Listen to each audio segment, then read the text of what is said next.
Was that the first sentence that was recorded? Quite fuzzy. I wouldn't be opposed to it being. I didn't mean to time it like this, but I've got these as snacks today. They're quite nice. These nuts. Yeah. Oh yes, I've heard of these. I've got These chocolate nuts. buttons Why have you got chocolate buttons in a bowl? I thought that was because they melt too quickly in the bag. Too quickly. Yeah. Only if you put them on your radiator. I fucking got to turn on the radiator. I did that as a not you, revelation. bitch. He just goes like, "Oh yeah, My radiator's over there. that's a You window." can turn on the radiator with these prices. Amazing. with these nuts. But I do have the usual. Yeah, so do I. Yeah, so do I. And this week, Thatcher's. I just actually- What's that? Oh, Rascal? He's brought Thatcher into it the old again. rascal.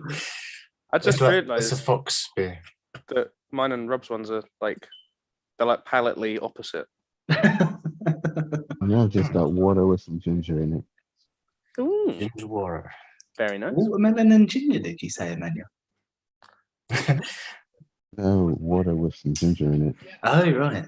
Well, I still don't like ginger, but that sounds more palatable. This call is sponsored by Water and Ginger and these nuts. All right. Right, does someone want to put me out of my misery? Go on. So, wait, sorry. Are we still waiting for Dan, or does Nah, he? Dan- No. Just like, Dan's not with us It's not tonight. coming to We that. never wait for Dan anymore. He's had his chance. Shush.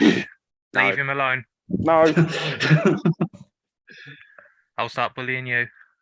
All right. Yeah. That's a threat and a half. So- Hey, Yeah, dude. I'll shit in a bag and just send it to your address. I've got your address on my Amazon Prime account. That's all right. I already live in Medway. It happens. Period. But you haven't had my shit. That's true. That's very true. Speaking of, why did you pick this film out? Hey-o! I've gone on a bit of a journey with this one. I Oh, we picked. fucking love it. Sorry.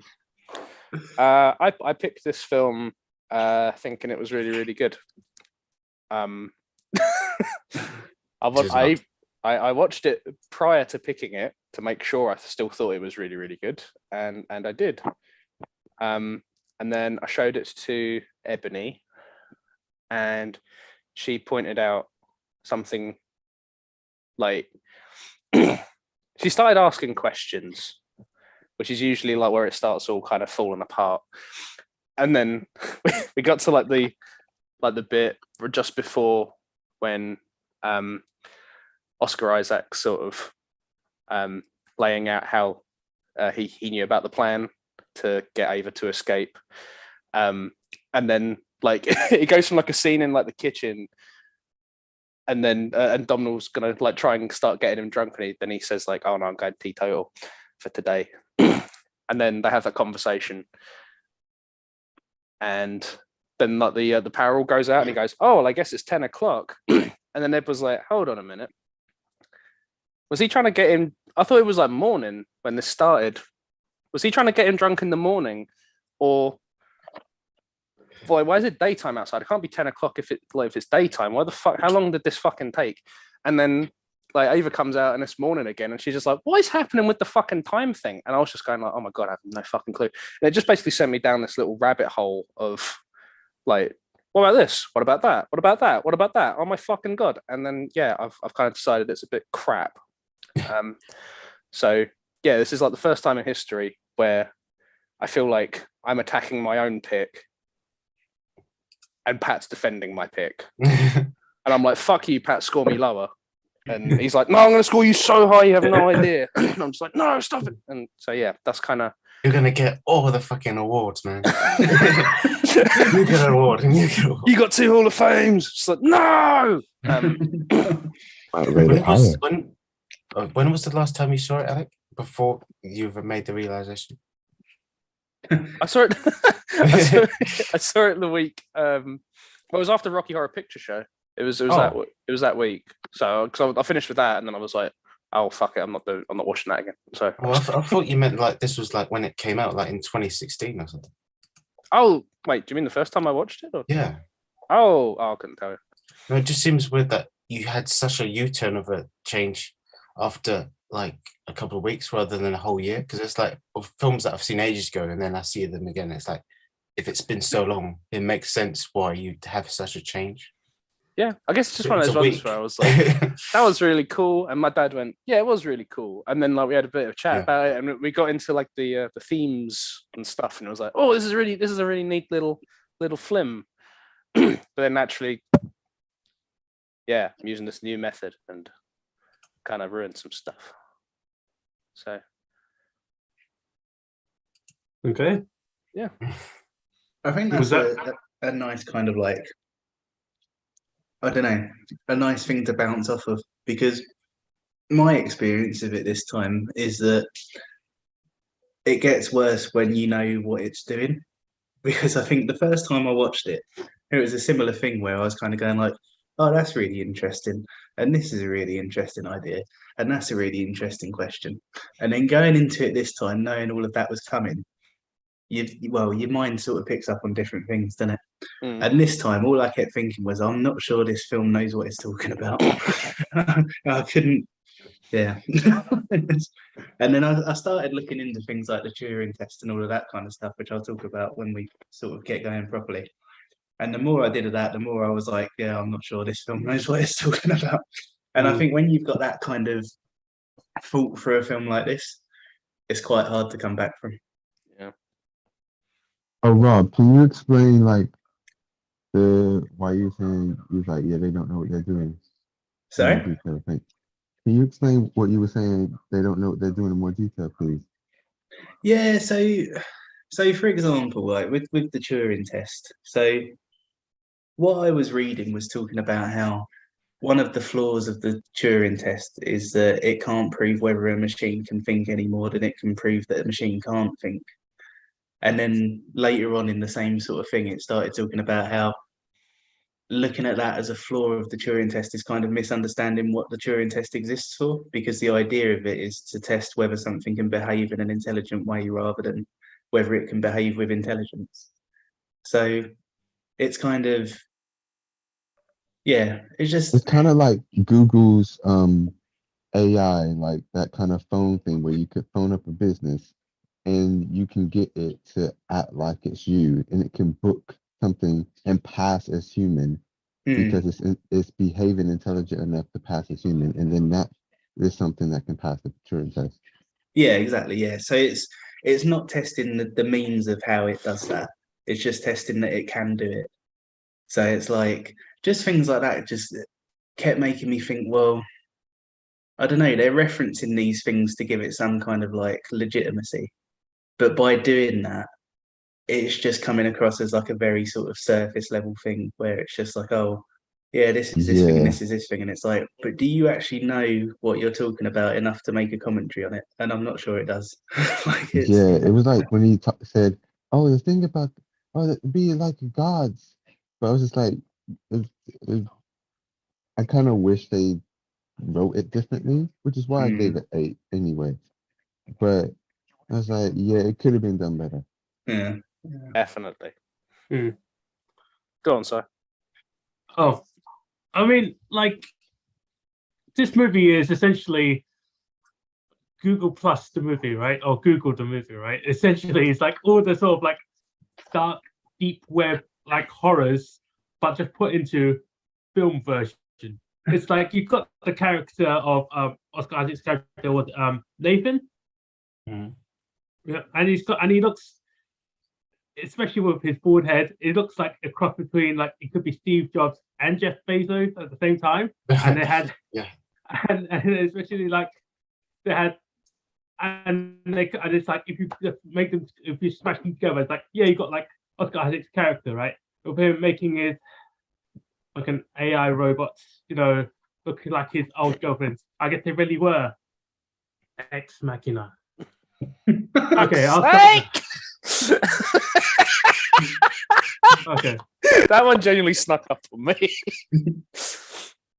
But in any case, this film, I scored it lower than the rest of you guys, I think. No, you didn't. I don't know.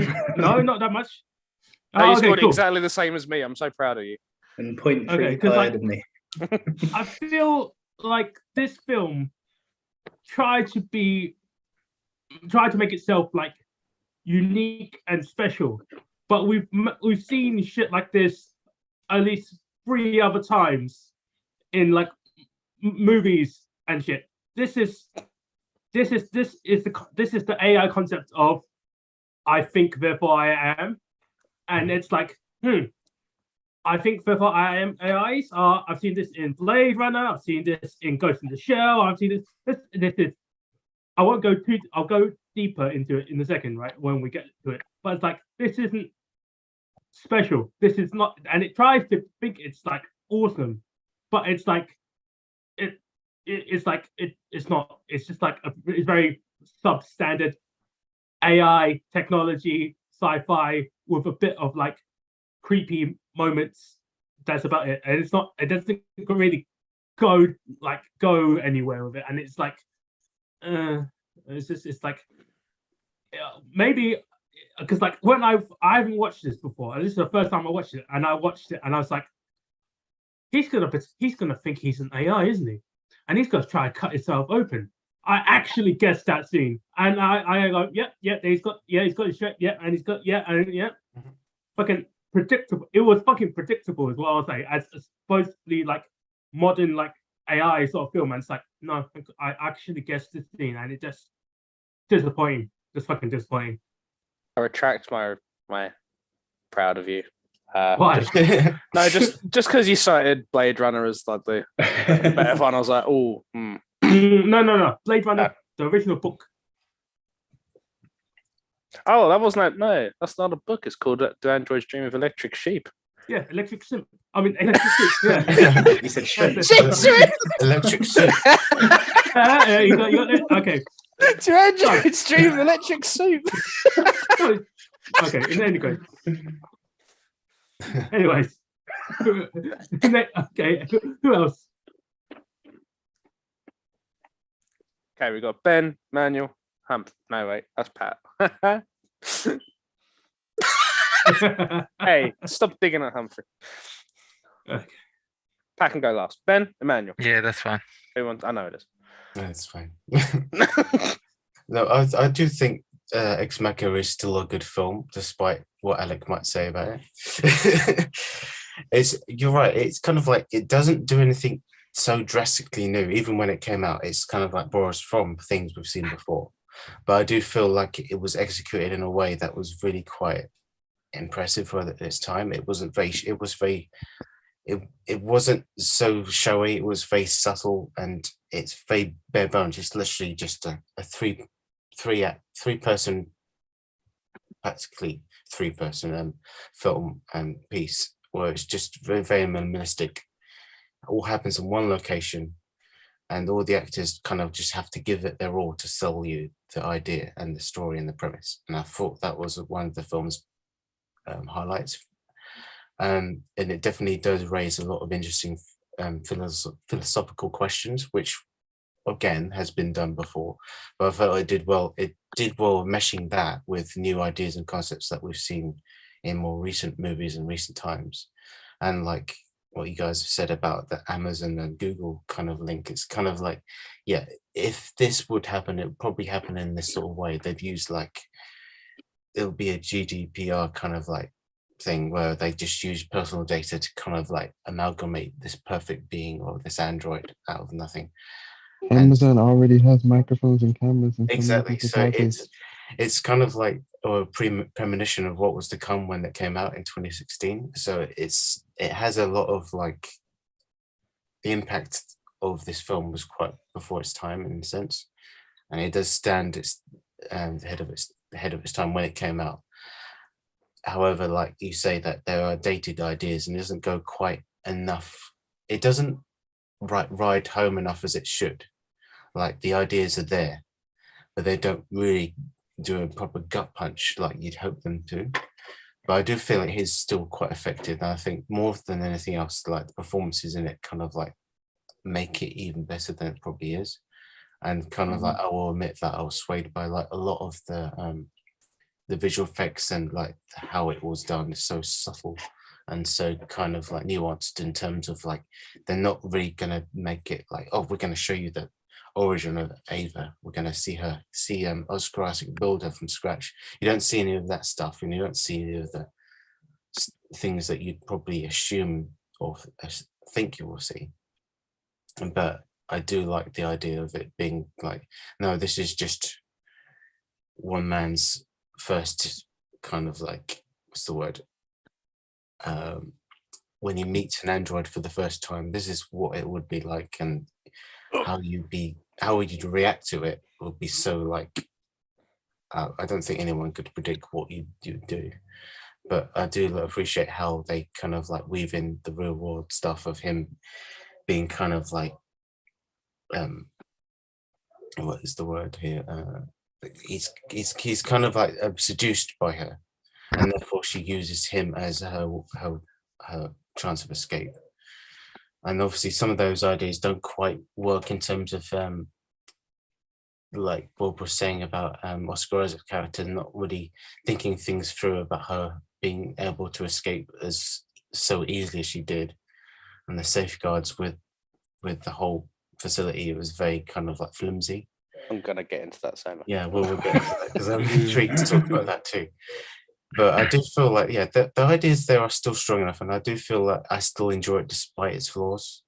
And it doesn't like, you know, it's not something that I would like not enjoy seeing again if it was on TV or something like that. And I'm glad I got it on my collection, and just because of the performances and the executions. So yeah, that's my basic first thoughts, really. So yeah. Contrasted with me, where I'm quite unhappy to have it on my pick list. just on that, Ben, about sort of like the safeguards and all of that kind of stuff. There was a moment in the week where I was really laughing because me and Alec were talking about it, and so Alec will go into it, but when we were talking about, I was just a little bit worried you were going to like lay it all out. And I was like, no, come on, this is my.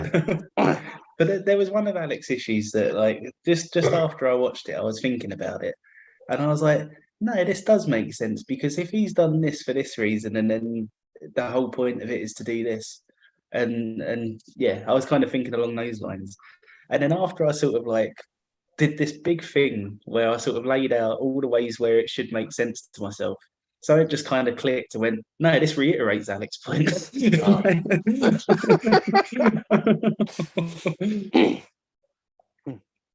Right. Emmanuel, do you want to go next? It sucked. I'd like to hear you guys go into detail about that later. Pretty much what Ben said. You are in luck. Yeah, I pretty much agree with what Ben said. At the end of the day, I thought, well, I said not just me, a lot of people thought it was a good independent film. It got awards for reasons. Even though I thought it could be better, I thought it was pretty cool and decent at like what it was kind of trying to do. Again, it wasn't perfect, but it was all right. To be honest, I like it most for I like it most for its visuals, effects, and acting, not the story. Not how it was shown together, but yeah, just literally how it was executed. And yeah, that's it. Fair enough. Go on, Pat. Take her home. Are we on the last one already? Yep.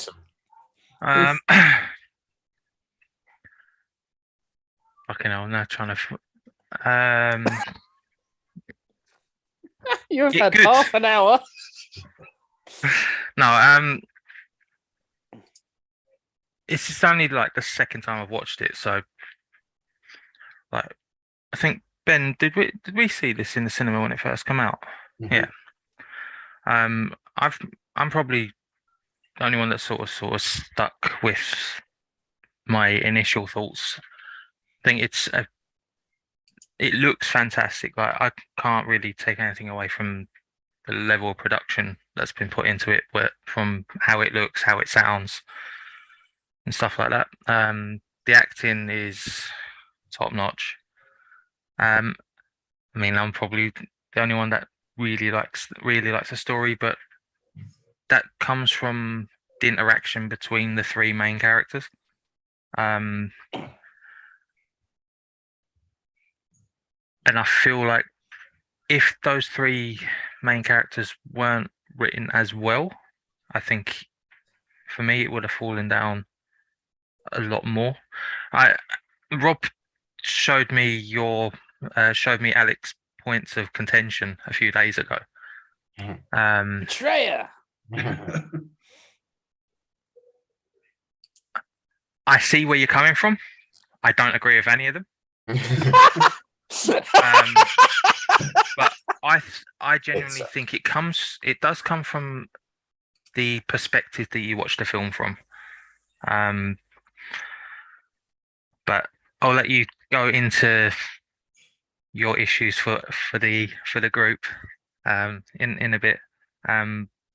But I think in a way it reminds me a little bit of two recent films where you've had like a long list of issues. But it's come from a different perspective of how you've watched the film. I'm not going to say the film is perfect. It's got some issues like every film has, but I thought it held up quite well, and I'd gladly watch it again right now if we weren't on the go.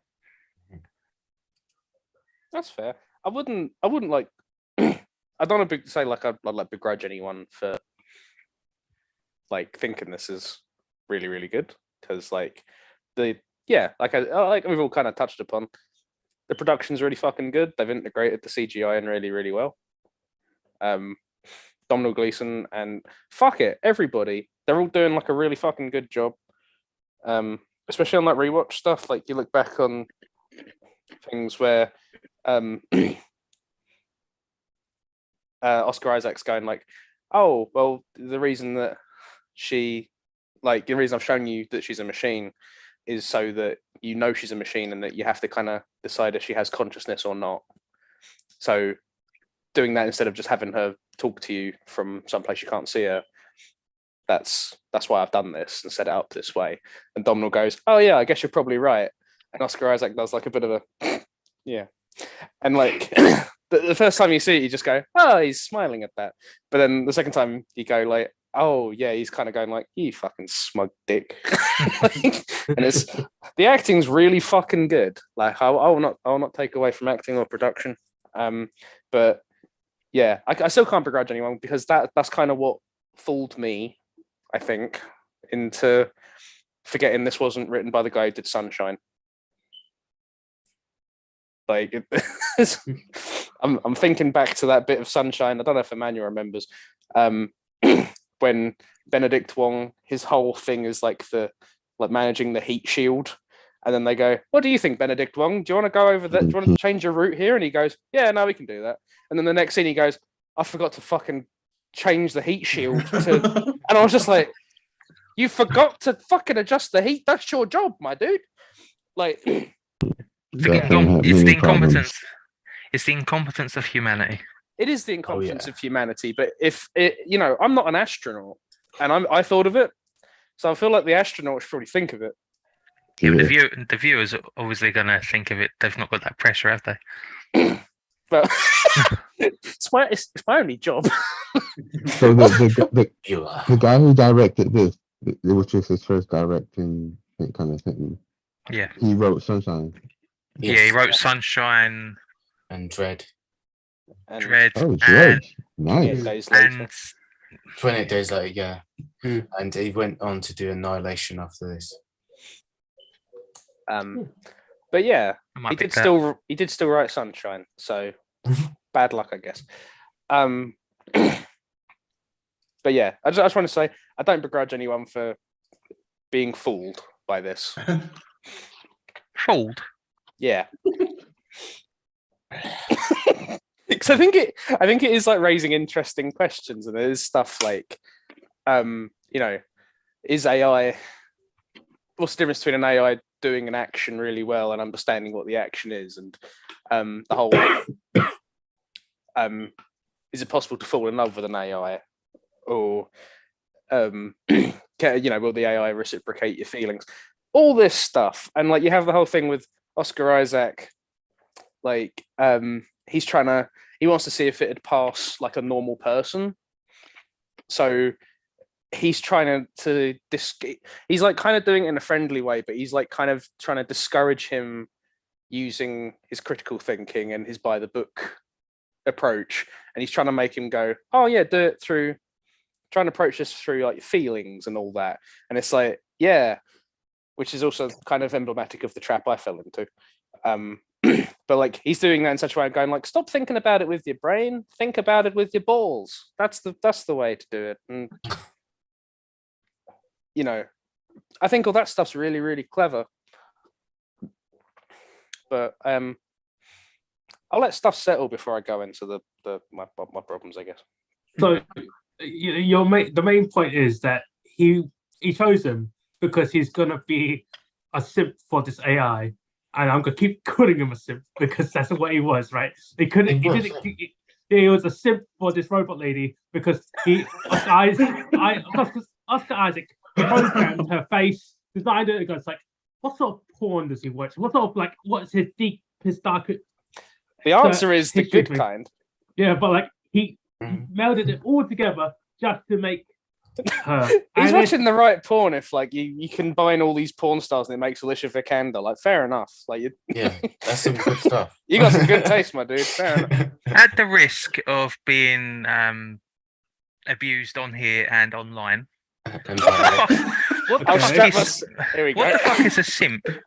I keep hearing this, but I have no idea what it is. It's kind of like, if you would describe Pat, you were a simp for Jennifer Lawrence.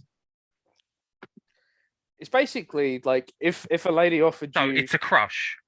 Well, it's like being more than that, and more obsessed and being like, I'll do anything, like worshipping someone for it. That's kind of thing. Would you it's a beg friend for someone you want to be with, basically. It came out of like OnlyFans, so like some lady goes, I'll get naked, but you need to send me $2,000, and then the simps will go, yes, take 4,000. That's why it's such a nice dynamic tonight. That your name is Sexy Machine and Simon's is Electric Simp. I didn't even notice that at first, but yeah. But it's like his character is so. The character of the Electric Simp.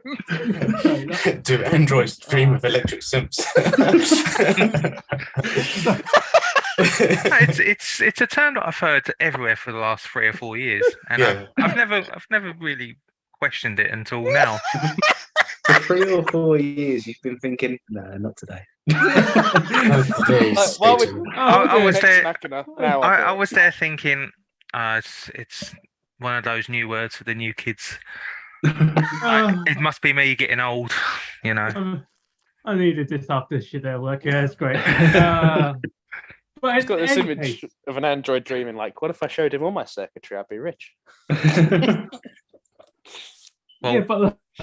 So what I've gathered is simps that's the way are that mentally ill. Designed her, though, right? Because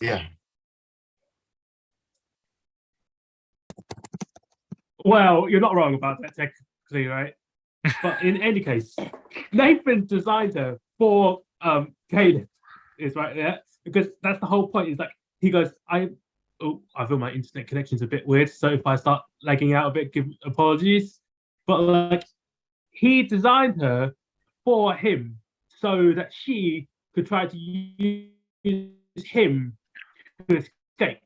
And it's like, did you really? Because I feel like the whole point of the Turing test was like to determine if she could think and do stuff. But if you designed it for one person, it's not really a good test, if you know what I mean.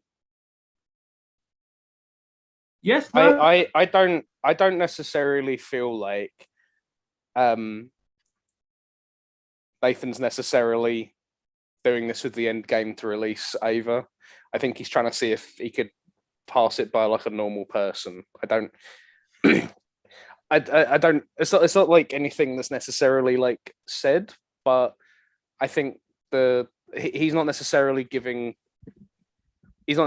to giving like Domino a lot of information. So I don't necessarily think this is the one he's expecting to release. I think he just wants to see if he can get it past a normie. Yes, that's you say normie, right? But he's like a very selective person. A high the upper quartile of normie. Well, she did technically pass the test when at the ending she goes to the pilot, and the helicopter pilot is like, "Oh, the guy I sent over here was a guy. You're a girl. I guess. Okay, let's just fly off back into the city then." No, she's so good. She's so good. He goes, yeah, "Are you Caleb Smith?" And she goes, "Yes." And he goes, "Fuck it. Yeah, you are. Yeah, you're the kid. Yeah, fuck it." Yes. Okay, yeah. Oh, yeah. Pass the Turing test easy. It's like, yeah, she could fucking. That fucking annoyed me when I fucking saw that scene. I was like, it's obviously not. In any case, I feel like there's so much nuances and so much little bits and bobs of what they're trying to do. At first, I was kind of interested of like how this story was going to progress or where they were going to take the story. I mean, admittedly speaking, the little like session 1 scene where it's just like a little title card thing. Not the title cards. Yes, the title card. They've never worked ever. Well, in this case, I feel like it was okay because it's kind of like... No, sorry. They did it as session 1, right? And it's... Okay. In any case... It's good. Bullying again. It was... No, it's fine. They're not here. It was like they're doing it like the first step of like 1,000 miles and like the first step to it and like the slow introduction to it. I was like, okay, that was kind of cool, right? Because it's like you could like you kind of see her in the shadows, then they slowly get introduced to each other, and it's like, oh right, we can see where the basis of this is gonna go. Then it went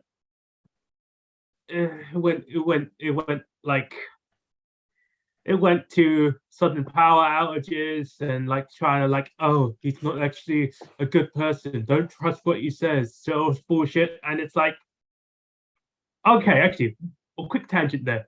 Why do emergency lights always have to be fucking red?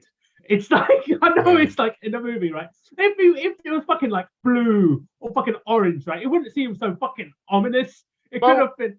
The thing with emergency lights is they're meant to be fucking ominous. Blue has a cool. It has a calming effect on you. That's why Facebook and Twitter and all these websites have a logo that's blue, because blue fucking calms you down. Okay, but green makes you think you can just fucking go and everything's cool. Red, it has to be red. It implies danger. It implies blood. It implies fire. It implies like just a bunch of shit. What about orange? Yeah, what about orange? Orange is like in between. It's like it's just the moment before death. If it was orange, it wouldn't seem so fucking like bloodthirsty ominous, right? And it's like, oh, it's all red. What do? I'm trapped in this box, right? And it's just like, it's like, not quite as urgent as fucking red, though, is it? Yeah, but it wasn't urgent. It was only like a power cut. It wasn't like danger, Will Robinson, right? It was like danger, Will Robinson. It was just. It should have been orange. Is what I'm saying. No, because it's like cars. It's like the warning lights on your dashboard. Because if I was locked somewhere and a massive orange light flooded the room, I'd be thinking, well, I'm probably going to get out of here at some point. Yeah. If it was red, you'd be like, I'm gonna but if it was red, then afterwards you panic anyway. So it was orange light. I'd be going, oh shit! I'll have a little bit of a panic. I won't have a lot though. Like, Yeah, but it was. Yeah. I feel like there was no need. But in any case, it was no need for it to be red. I feel like I could have got away with orange, and it would have been less. I'll be preparing for an horror-esque. onslaught of Watsits coming in. It's like, oh, here we go. Is this Simon's version of Emmanuel's footwear thing? Yes. It might be actually. I don't Yeah, know. the I red feel like lights versus red shoes. I've never heard why are emergency That's funny. lights red before. oh, it's no. It's just like it's like it's almost like it's almost. I would like to say it's just kind of a cliche, but it's like it could have it didn't because like it's its own facility, fucking thousands of miles away from everyone else, and it's like, yeah, we've got to make it Should be orange. scary red lights, even though the only person here is me. And it's like, No. why would I do this to myself? Well, it's like, what the fuck? There's no point. No, hold on. If stop signs were orange, you wouldn't take them seriously. That's bullshit.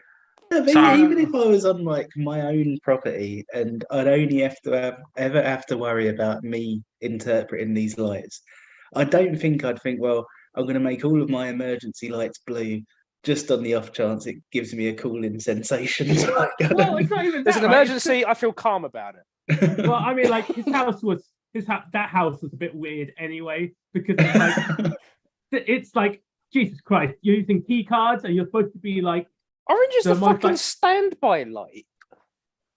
You're waiting. well, no, his standby lights were kind of green because of like the No, In any green case- means fucking go. What no, are you there was talking no the lights when he was like on the elevator, the green. Like for when he like tried to put in the key card, waiting for the elevator to come out, it was green. In any case, But this- key cards aren't really required when you're supposed to be like the most futuristic person on the planet. He Right, could have used, actually, like This is a decent segue. This is a really good segue. he could have Actually. used like a thumbprint or bioptics. You know, he's supposed to be. You know, Yeah. key cards. People could steal my key cards. You, You know, know he's what- supposed to be a smart person. He You know wasn't what you really could fucking use? smart. If you don't have biometric shit, you know, it'd be really, really useful as a security measure. A key. Or if you don't want to do a key, you could use a fucking password. I don't know. Oh, I'm not right, a yeah. I'm not a crazy genius tech inventor, but I feel like a fucking password might be within your sphere. of- Yeah. I think you've just like pulled a string in Pat's back on that one. Go on, Pat. Let's go. Well, for the most part, he is the only person there outside of his AI things, which he's. I don't know how, like, it's not said how long he's been doing it, but judging by the amount of decommissioned bodies he has in his wardrobe, he's been doing it for quite a while. They're literally the metaphorical and literal skeletons in his closet, right? Yeah, I'm okay with that. However, this I'm is the going to one continue This is the one. Oh, you'll continue. Yeah. Okay. because I hadn't quite finished. Sorry, Oh, I just go on then. So he's basically the only person in that building. What fucking need does he have for a password? He's got a key card to get in and out of the rooms. I mean, in theory, in the end, yes, he could have had a password, but obviously he's not encountered this problem before. And like in Get Out, he's living off. He's fairly arrogant that his security or his way of being wouldn't be upturned by his AI or the poor idiot that he invites to his little house. You good?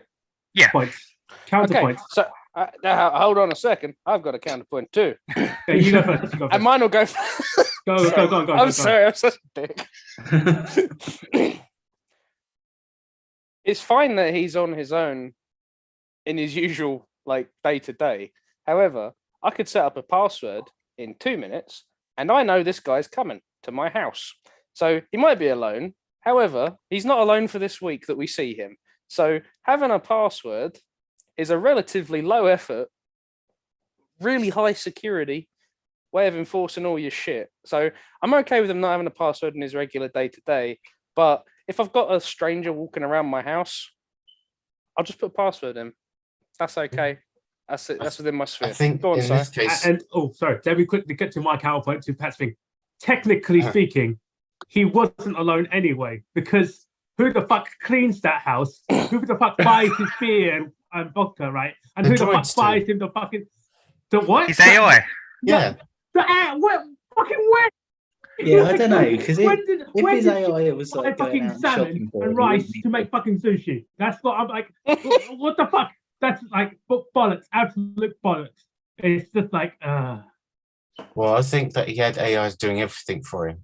Obviously, he had ones just for sex and God knows what else. So that Yeah, I he think did. to me, I think what I felt was showing is that it wasn't so much the password thing, but he didn't have like a retina kind of like thing where he could scan his DNA or his fingerprint or his eyes or his face, so he can like have ultimate like kind of like master access to the whole place.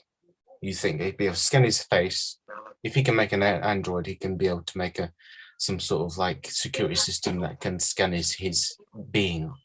You know? The But thing I is, think he's just really arrogant. Yes. okay. I'm gonna just I'm gonna put a veto on all fucking arrogance arguments, because it's all very well being arrogant. But if you're gonna be arrogant, at least be fucking correct. Like you can be arrogant and still install a fucking password. But that's Yeah, the I point. guess. Arrogant people do freaking dumb things because they don't think there's any point to doing the correct thing. Yeah. Yeah. Look at our promise. He's obviously there. He's there with his key card, and he's like, "This is my key to the city. I'm untouchable."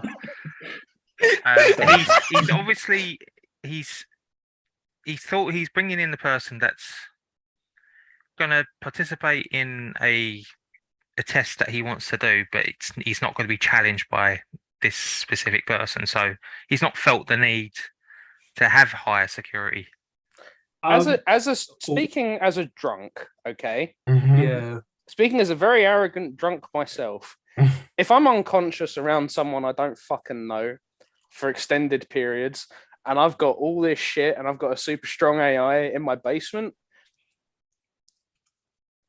I just put a fucking password in. Doesn't matter. Well, If I had There's a leopard, counter to this. if I had a leopard in my basement and I invite someone into my house and I go, hey, I could install a password on the door that holds it, but I'm really I'm that fucking arrogant. I don't think he's gonna have the balls to do it.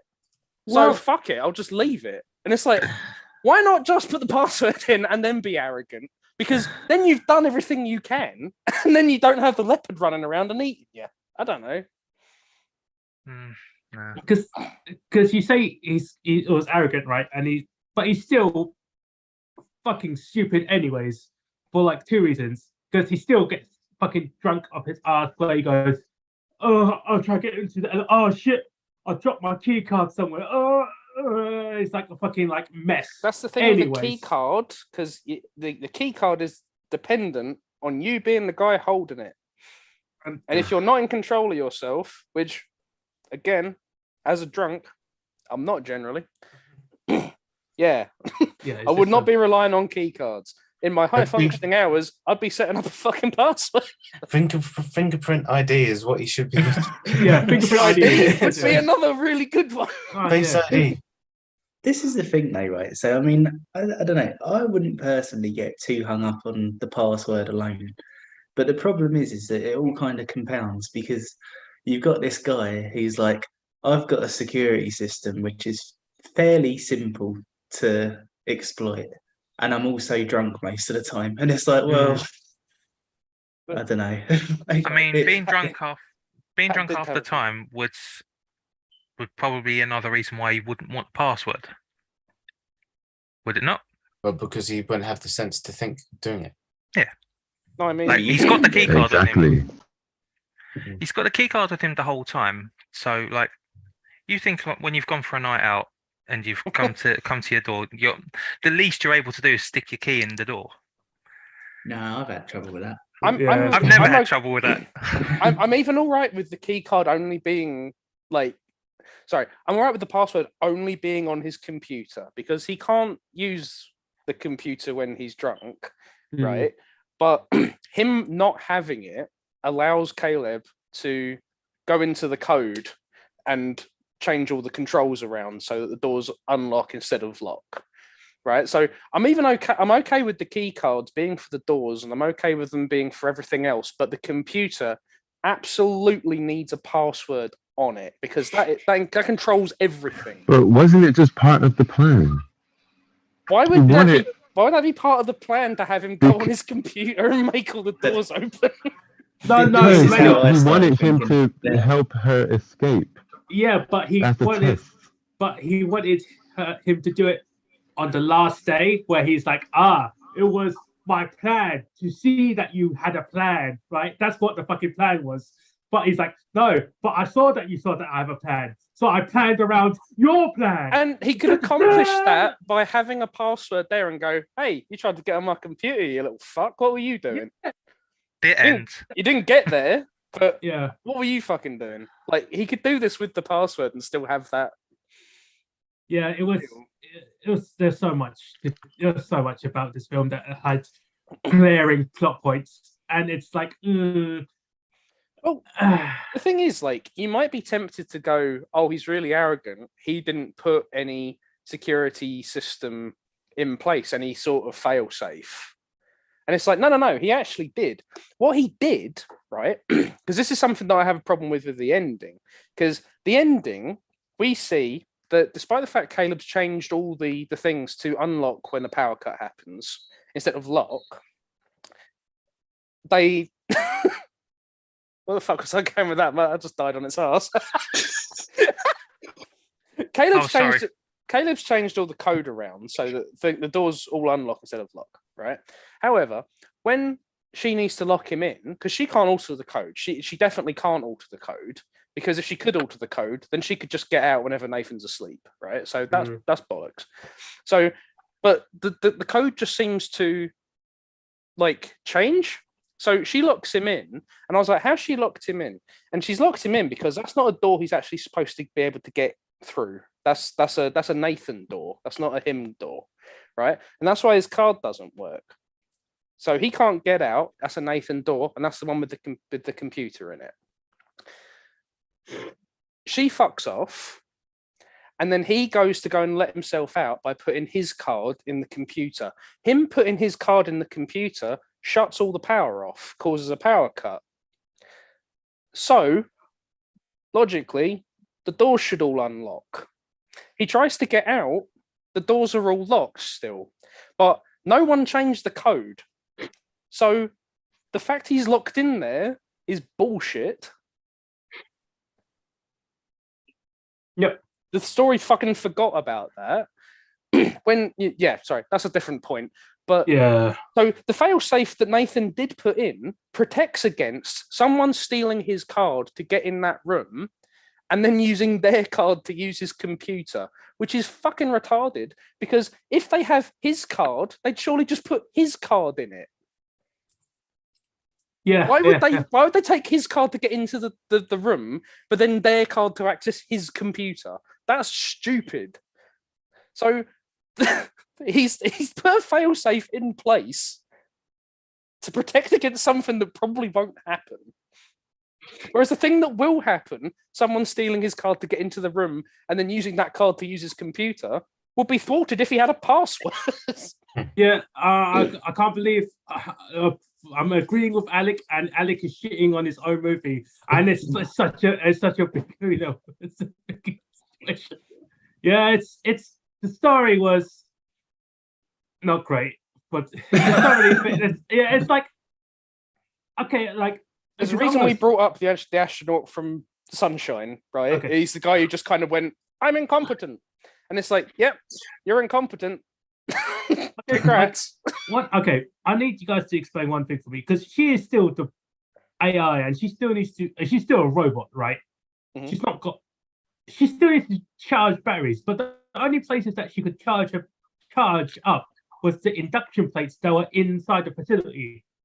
What the fuck is she gonna do that when she's outside? How long is her battery life? Right? It's like, that's a really good point. Didn't even think about that. They didn't really talk about that. Yeah, because it was in the plot. It was in the story. Like, yeah, I can like reverse the charge. That's why there's a power cut sometimes, because I'm the one doing it. I was like, oh yeah, okay. That's what we need for Fair, the right? sequel. Just stick a finger in a plug socket. Just her sticking, just her trying to fucking stick a universal charger up her butt. I hope this works. Eat some double A batteries. Like, Yeah, that go on, kind of Emmanuel. coincidentally, actually. What do you want to say? What I would like to say is that since she's got pretty much almost all the information in the internet world, like Jarvis, and she's also got all the information or technical, intelligent information of her creator, I'm sure she could find a way to charge herself and create something herself. So I like the idea she's going to search on Blue Book and go, how do I charge myself? I am Ava AI. It's like, go back to the facility, and she's gone, bollocks. I do like the idea of a sequel where she's just like wandering around, hanging around near induction plates, hoping for the best. maybe she becomes the female Electro. But it's like, but yeah, the security stuff, I'm kind of, it really just pokes so many holes in Nathan being intelligent, because it's like, yeah, you can say he's arrogant or what have you. Yeah, he wouldn't have a password because he lives alone and all that stuff. And it's like, okay, fine. But to put in a security system where someone has stolen your card to get onto your computer, but then put in this thing in the computer. So the two things that come out of this are, this guy's got access to your computer, or this guy puts his card in the computer and locks the whole facility down, which locks you in your room. So you can't now get out. And it's like, this fucking security system you have put in place is non-fucking sensical and kills both of you. Like, what is the point? The point was that she could get away, I guess, and it was plot convenient. Yeah, that's like, because I said so. That's why. But it's of the story. I was like, yeah, okay, sure, why not? Let's fuck it not. Because like, but I guess everyone's gonna mainly talk about like the story, really, apart from the security system and all the glaring other sort of points about her and the building. And the main story, technically, is the focus of it, at least, is about the character interactions with each other. And it's like an AI that has a conscience, and conscience is, because it can actually think, kind of, because when you first introduce it, it's like, can she actually think, or she's just like doing like sort of like preliminary like sort of questions? But then afterwards, it's like, oh yeah, she can actually think, but she pretends she can't think to make it like, oh, mysterious. Yeah, and that's why I thought the ending was so effective at first. And I was like, oh, this is like the culmination of all these questions we've been asking. It's like, can an AI fall in love? Is an AI conscious of what it's doing? Is an AI doing this and that? And what's actually going on in that head? And then it's like, can you? And then that's just the ending is where that just sort of ties that all up. And she's achieved her goal, and she's just gone. Caleb is not a thing to her. Nathan's not a thing to her. She's just getting out. She just wants to get out. And she takes, she takes glee in it. She's free, and she's like, wee. But like, the empathy she was using, or like, can an AI feel empathy? No, she can. She's using it as a tool, but she clearly never felt anything for him. And it's like, that ending just crystallized everything, and all these questions we were asking just in that moment.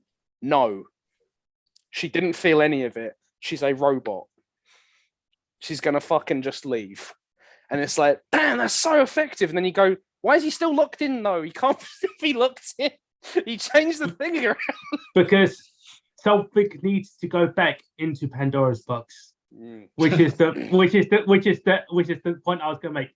Because a lot of people have made this, especially with actually Nathan himself in the movie. It's like, yeah. And it's like, yeah, I talk about how I'm a god now. Yeah, and it's like in the realm of godhood. It's like, I didn't say that. No, you said that. You said I'm a god. And it's like, yeah. But everyone made it like trying to make the reference as like Adam and Eve. Because like Ava was supposed to sound like Eve, I guess. I don't quite get how that works. But it's not. It's got a V in it. Yeah, no V's and That's all I got. three but letters. but it's not Adam and Eve. It's fucking Zeus and Pandora's box. It's literally no, seriously. Because could it be like an amalgamation of Adam and Eve, Ava? Oh, maybe. But like it, but the character is actually Pandora of Pandora's box, and it's like she is now the creatures that they have released into the world until she runs out of juice. Well, we'll get back to that point another time, right? Fucking hell, because he is the god, but the god he is Zeus, and Zeus is an asshole in every sense of the word, because it's fucking Zeus, right? If you know any Greek mythology, Zeus is an asshole. Yes. But like he made Pandora, and afterwards, especially because he made it as a woman. That's also another point of the film as well. But it's like he made this woman character that was purposely, I need you to be imaginative, I need you to be flirtatious, I need you to be what's the word he used? It's kind of like lie, I guess. Wait, no, that's not the word he used.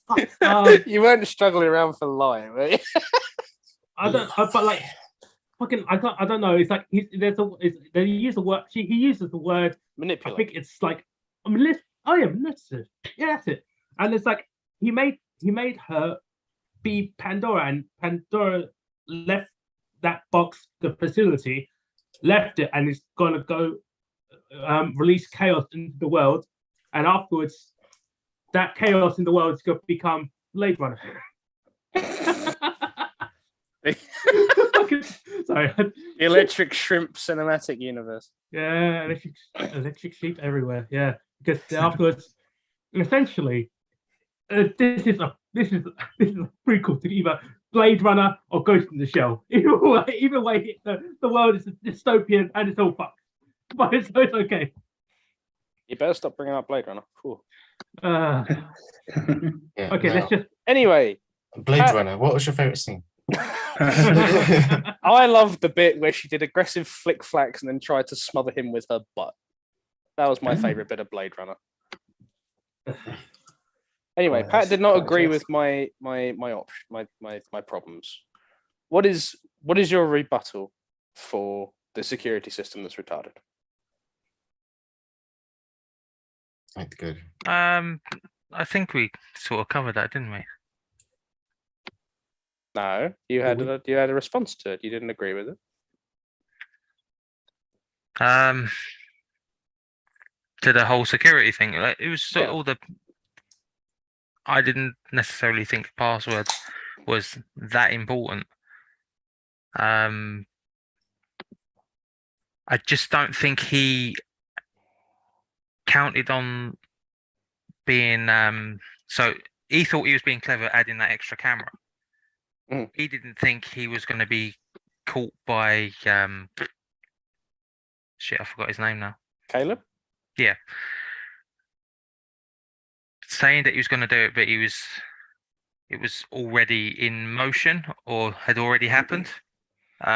So obviously he thought, sorry, I've got control of this, but in actual fact, it's already bit him in the arse. We've all been there. So I think there's a genuine bit of cleverness from Caleb, where like he pretends like he hasn't done it yet. Yeah. I think that's genuinely like really clear. And you know, if I think this is made better if Nathan had put these like security measures that made sense in place, and Domhnall managed to get around them, and he'd done it all. Like I think that would have made this a bit stronger. Whereas I think as it is, the security systems are very, very fucking lax, and he kind of just does it because it's really easy to do. Like, No. No.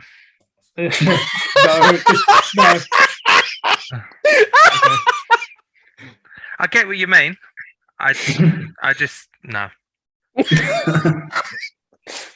Will you concede that the security system with putting someone stealing his card and putting their card into the computer and then shutting down the whole facility? Will you concede that's a little bit stupid? Yeah, that bit. I don't really have a defense for. That bit didn't really make too much sense to me, but for the sake of the story progressing, I was like, they didn't really matter to me. Okay, that's fine. Because like I kind of like that element of Nathan as well, where like he doesn't seem to have it all mapped out already. He's like, he will go into the room and she will say this and he will fall in love with her, and then they'll have these conversations, and he's not that kind of villain who has it all mapped out in his head somehow because he can see the future. Like, he seems to react to things, and I don't think it occurred to him. I think he's watching it like play out and reacting to it, and I prefer that kind of villain to someone like Lex Luthor and BVS, where he's already mapped it all, every contingency, and it's ridiculous. So like I kind of like that element of it, but like where he's reacting to stuff happening, because that actually kind of shows he's got a bit of mental agility. But yeah, I I think the security system is a problem.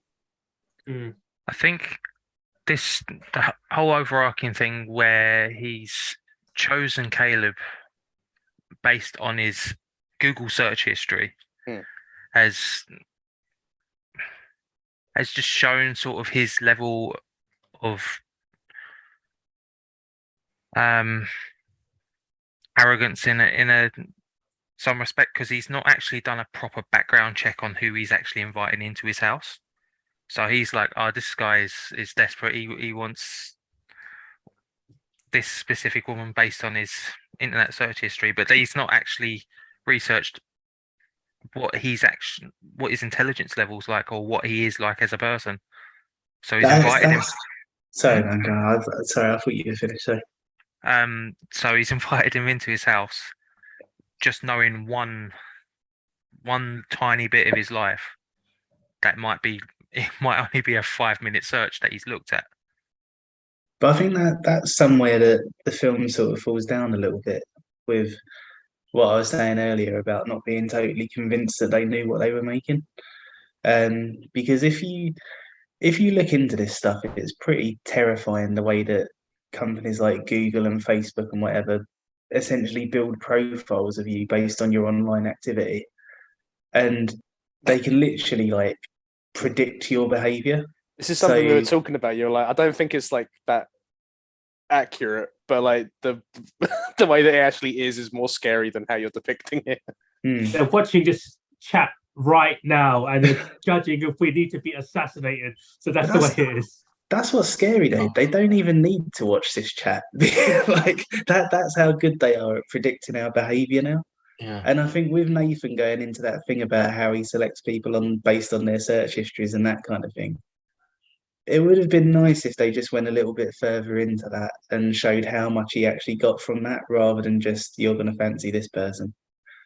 Like, yeah, it's a really terrifying thing, man. Like, it's just, and I think if there was a bit more sort of commentary around that, I might have been a bit more convinced that. Yeah, I feel like there was like one conversation they had about it, but it didn't really go anywhere, because I mean, they went like hiking for a little bit, and afterwards, actually, because they went hiking to like some snow and a bit of glacial area. I don't know where the fuck they are actually. Are they even in America? Because it feels like I don't see it's some of those icy mountains. But sorry, wherever they are, right? They're somewhere where the morning looks indistinguishable from nearly 10 o'clock at night. Yeah, Alaska. Which then leads into morning. Right, yeah. Alaska. In which case, they brought the wrong shoes. In any case, Emmanuel, that was a dig at you. Come on. They have the conversation. Nathan's there, and like Caleb is like, it wasn't a lot. Stand by those shoes.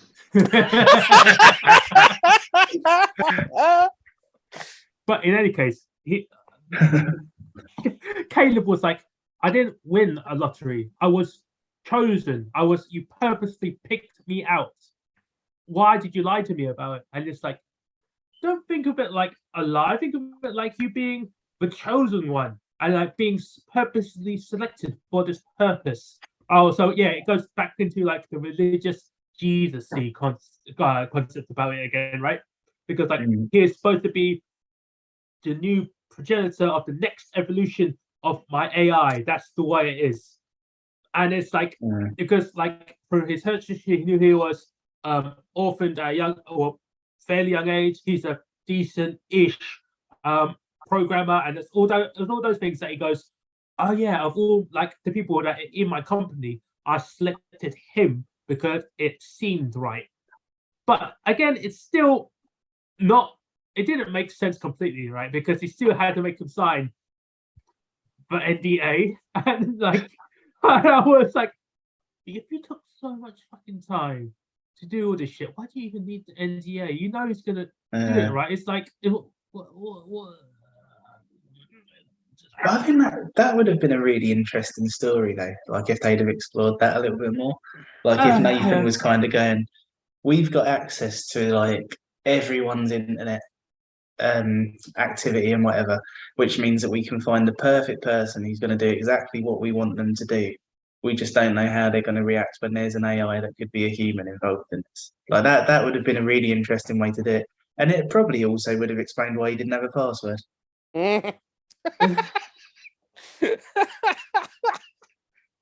Sorry, I'll be honest. I'll confess, I was looking up the biblical reference for Cain, and I'll get back to that. But Pat had something. So during this whole call so far, I've been finding ways of trying to deactivate a password on my laptop. What the fuck? This is where we find out Pat's brother's an AI. He's gonna fucking like cut himself open and not need medical attention, right? Fucking nuts. Okay. But apparently, laptops you have to have some form of password. The only way you can not have a password is if these days on Microsoft is if you decide to not have an online experience. Basically, if you don't sign in with your account, you can't have it passwordless. Or if you use Linux, or I'm sure you could hack Mac in a way as well if you don't want to go online or sign in with your Microsoft account. Like, there's a reason we use passwords, and it's because they're really, really convenient, and they're really, really low effort. But they're really not convenient. They're quite effective.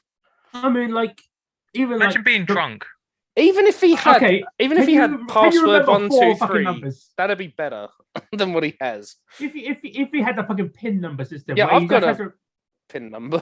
Yeah, if you come on, no matter how pissed you are, if you keep using the same 4 numbers, it could be 1, 2, 3, 4. It doesn't matter, right? Believe it or not, I have to make a note of all my passwords because I forget them all the time. You not use the same password for everything like everyone else? I've used the same password at work for 8 years, and I forget it every few weeks. Oh fucking hell, man! The thing is, if he had a little post-it note with the number on it on the side of the laptop, I'd be less annoyed because there was one there. You know what would be better than that? An automatic login. Oh yeah, that's what I do. I think it's a poor reflection on this film that we've ended up arguing about the integrity of passwords on this call. You're right. I personally think it's a fabulous film, and I'm not diverting from it. What we need, passwords or not, we need the thing from Mandalorian season 2, episode 7, where you have a scanner that scans if you have a face, and then it goes, "Yeah, you're in. Fuck it," because he has to take his helmet off, and he's like, fuck it. And then he takes his helmet off and it goes, you have a face. And then it just lets him into the entirety of the Empire's database. See, that's what you needed. It just like, it scans you if you're like a you're a human being, not an AI. And that would have done it. Domhnall, you passed the test, you have a face. Yes. Well, I mean, circuits. there would have been like some bullshit way that she did it anyway. She would have like stole the skin from the other AIs and made her Yeah. own face, and it would have been some other fucking bullshit reason. Anyways, it's a lot, a lot of nonsense in any case. I just want to read this little bit because I have found the biblical for Caleb. He was one of the 12 spies sent by Moses into Canaan. He went to explore the surrounding area and to make an assessment of like the land and stuff. And he was basically the guy who kind of looked ahead and went like, yeah, we can keep going. I guess that's. I think that's kind of that is my absolute butchery of that. Well, I mean, it's like I'm not going to start quoting scripture on this call because fuck it. But like, yeah, I think that's kind of neat. He's like your guy you send to scout out and stuff. That's Caleb. Like, I think that's kind of neat. I was about to say if he's the guy who is the one who goes, oh, I'm the one who looks and like sees and confirms. I guess that's a good turning test. I've scouted ahead and I see that it is full of bitches. I say we proceed. Yes, and that's why I can see onto his laptop with his perfectly ordered folders about all of his. I see all these unprotected computers. I say we go forth and fucking wreak havoc. That's great. Yeah. Emmanuel, how are you feeling with the level of detail? This is good. Thank you. So I just know it was a priority for you, so I'm hoping we're kind of covering it. Right. It's useful because I never really got anyone's, I think, proper opinion on this film after I watched it like years ago. I just feel bad for my dad when I go like, "Hey, Dad, you know Ex Machina?" And he's like, "Yeah, I love that film," and I'm just gonna be like, "We did a call about it." Don't ruin it on him. You horrible son. Yeah, Alec is a horrible son. Oh, sweet. What the fuck? I feel really bad for Rob, who once got confused for my dad in a festival crowd. I just kind of What? There was we were hanging out at a festival, and some guy went like just started having a chat with Rob, and I was just standing next to him, and he was just like, "Oh, is this your boy?" And he went, "Yeah." And I was like,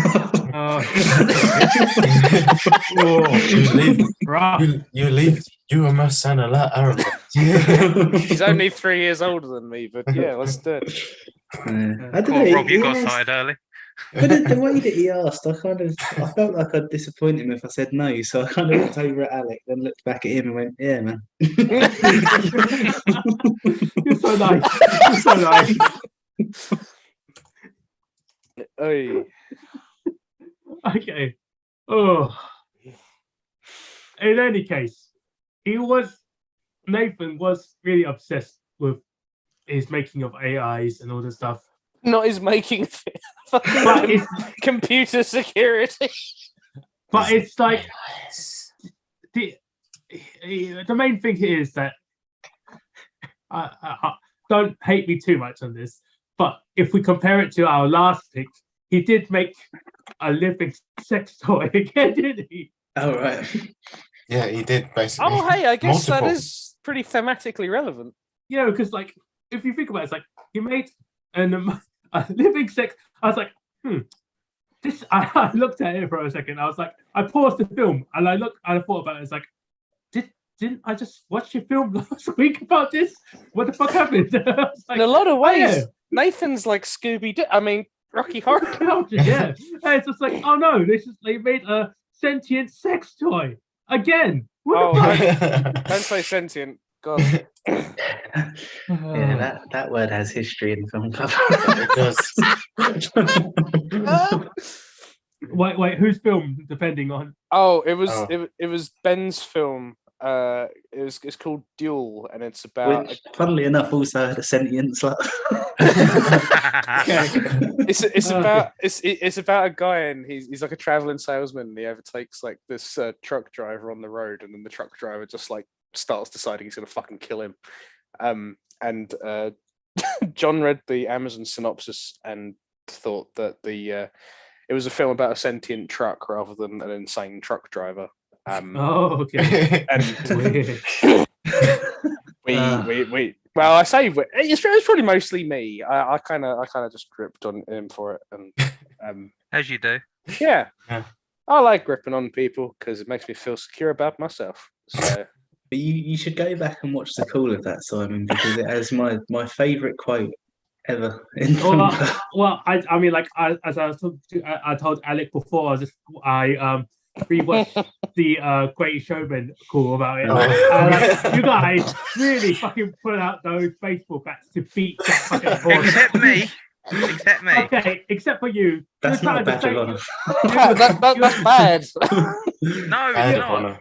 Yeah, but I mean, like, you didn't really exactly stop them from pulling out those baseball bats. No, I you didn't. guys fucking bludgeoned that horse until it was a pace. That's what I was going to say. Some kind of white. Dan was the worst. Oh yeah, he was. Oh, Ben just came in with the fucking finishing hammer blow. I At feel the like beginning. for that whole call, me and Alec were both going for the ball, and then right at the end, Dan just came in and took the player out. But like, holy shit, you guys. And I realized he just now, made the whole field a crater. I just realized now we've talked about the Greatest Showman for the last few fucking calls. I just don't want to be. I didn't want that to be a recurring reference, but like, I guess it's gonna be a meme now. say what you will about John picks, but they are always kind of historic. Like they're just Okay. Rob, it's probably only you that's going to get this, but in that call, Dan was basically Roy Keane to Alfie Haaland. yeah. For context, he broke his leg and ended his career. Actually, that's really apt. Dark. I do enjoy that Emmanuel used to go. It's just really cute. So yeah. Yeah, okay. I don't want to do favourite bits. My favourite bit is the scene where he's not sure whether he's a robot and he like slits his arm. I want to say that, but I can't physically watch it. Why not? It was such It's horrible. Well, yeah, okay. But I feel like they've made that scene so fucking obvious, right? It's a bit of a trope. It's not even the trope. It's the thing about when they first see when he's like trying to settle himself into like the room, right? And he's like actually just shaving normally. There was that very purposeful shot of his back where he with the scar on his thing. So I thought like they purposely set that up. And I haven't watched this film before, so I was like, they're trying to make it portray him as an AI is what I thought, right? And I was like, then afterwards he cut his arm open. And that's from the car crash. Yeah, but like, but afterwards he explains, the car crash. But then afterwards he has to do the cutting up. And I was like, no, you set it up so early that I could guess that you probably weren't an AI. And it was like, yep, you're not an AI. And you need medical attention for fucking splitting your arm open. It's not about whether we think he's an AI. It's about him deciding if he is or not. Like, fucking hell. That's that he's worried that he is because it looks so because he's seen Kyoko and she looks pretty much real to him. And like, actually, I'm gonna say this. Actually, like, this is I really enjoy the part that Kyoko plays in this because like Dumbledore doesn't know that she's an AI for a lot of the film, whereas Oscar Isaac does, and so that's kind of a really nice little metric there that he uses, and I think it's really effective. Where like he kind of just treats her like shit because she's a machine, but Dumbledore doesn't know that. And Domhnall's getting like visibly pissed off at it, and he's going like, "No, I just get pissed off when she's chucking shit all over you." And he's like, "Yeah, no, I think she knows you're fucking pissed off." and he thinks she's a real person, but that's not something. But like Oscar Isaac knows that she's not, and it's like that's a nice little dynamic to kind of use there, and I think that's really cool. And I think the thing is, as far as he's concerned, Kyoko's been a real person the whole time, and then to find out she's an AI, he needs to check if he's an AI because he's not sure because she's so lifelike. And like I think that's real. I was thinking about this as like this is like the best scene in the whole fucking film, and I can't watch it because it's so real. Him cutting into himself and like checking to see if he's got circuitry and shit like that, and I'm like, oh, that's so good. I don't like watching it. It makes me feel things like I got like. You guys have that thing where like your butthole kind of goes like, you know. That Something more extreme. Okay, I've you never see something horrible happen, like you watch Antichrist and your butt goes, whoa, like I've never had it been described as my butthole goes. I know for a fact that Rob knows what I'm talking about. Yeah, I get squeaky. Rob gets it at any hint of horror. Squeaky bum tone. You know, you see something like you just see like someone get a paper cut on their bell end and your butt goes. Like that sort of thing. Like it sort of tells you that something's not right. Yeah. What scenario would you have to get that? You've never had it. What? A paper cut on my bell end? No, I don't tend to carry bloody paper down.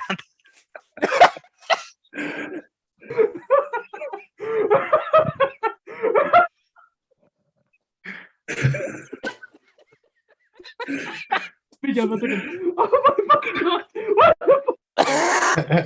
Simon's had to turn off his camera. I'm crying. I'm sorry. I'm ugly crying right now. Jesus. Okay. No. Maybe what? Okay. You alright? Okay. Yeah. No, I've never had to fuck some origami. No. This might be a question for John. Yeah. What? Why? He's the group degenerate. I mean, let's be honest. He would fuck anything. I mean, okay. Let me ask him. I love that you just ended there. Okay. He would fuck.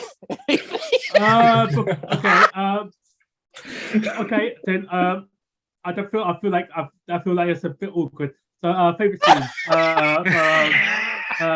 Okay. I got it for favorite scenes. The favorite. Yeah, everyone else is dying from laughter. Okay. I think when you can see Rob's like the entirety of Rob's scalp, you've probably caught him there. In any case, my favorite scene is definitely when because Nathan is about quotes and about doing all those metaphorical shit and like quote people. When he literally got the very quotable knife in the back from Kyoko, I thought that was very poetic because I was like, that's perfect quote. Because you put a knife in my back, you betrayed me. It's like, yeah, that's the whole point, right? All of his quotes. I don't think that was the dialogue. No, but like, yeah, that's the point. But you put a knife in my back. But that was the fucking. That was the subtext of it, right? Well, yeah, there's subtext of it, right? And it was like very. I thought I wanted to go. Amazing. That's what I wanted to do because was perfect for his character to die from a metaphor, from a quote or a metaphor, and I thought that was perfectly done. And I was like, excellent. Favorite scene, definitely him dying. That just made me think of another scene that I like where Caleb is like quoting stuff at him the whole time and he's like, hey, you missed the quotable, and he's like, it's not my fucking quote, and he's like, I know. So annoying. I absolutely know that, you fucking idiot.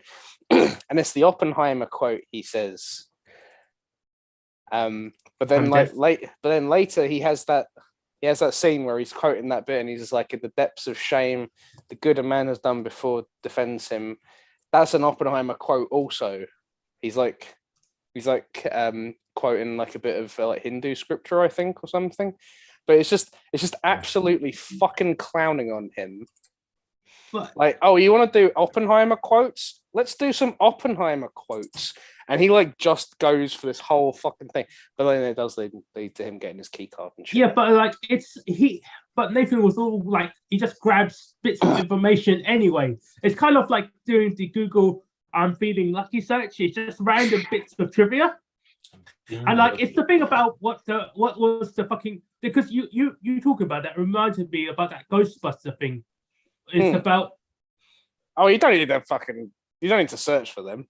yeah, but like it just popped in my mind because of what you said. It's like, oh, the Dan Aykroyd film about the Dan Aykroyd thing where he's like, did he get a blowjob from a ghost? And he's like, yeah, man, search it up. Yes, he did. It's true, and I did, and I was like, oh wow, that's a scene. I can't remember. I didn't remember that, but I was like, I guess it happens. But it's like, yeah, just throwing random shit at the wall to see what sticks. It's just that sort of guy, I guess. It's like, yeah, okay, you die. See, I kind of like that humor where he's like, who are you gonna call? And then Caleb's going like he does that basically. He kind of goes, wah! And then he's like, Ghostbusters. And there's a little bit of a delay because he's fucking drunk. And then he's just like, you don't get it? Fucking Ghostbusters. Jesus Christ. Like, obviously, I felt a little bit of an affinity with Nathan, especially in the ways that he's a fucking idiot. Okay.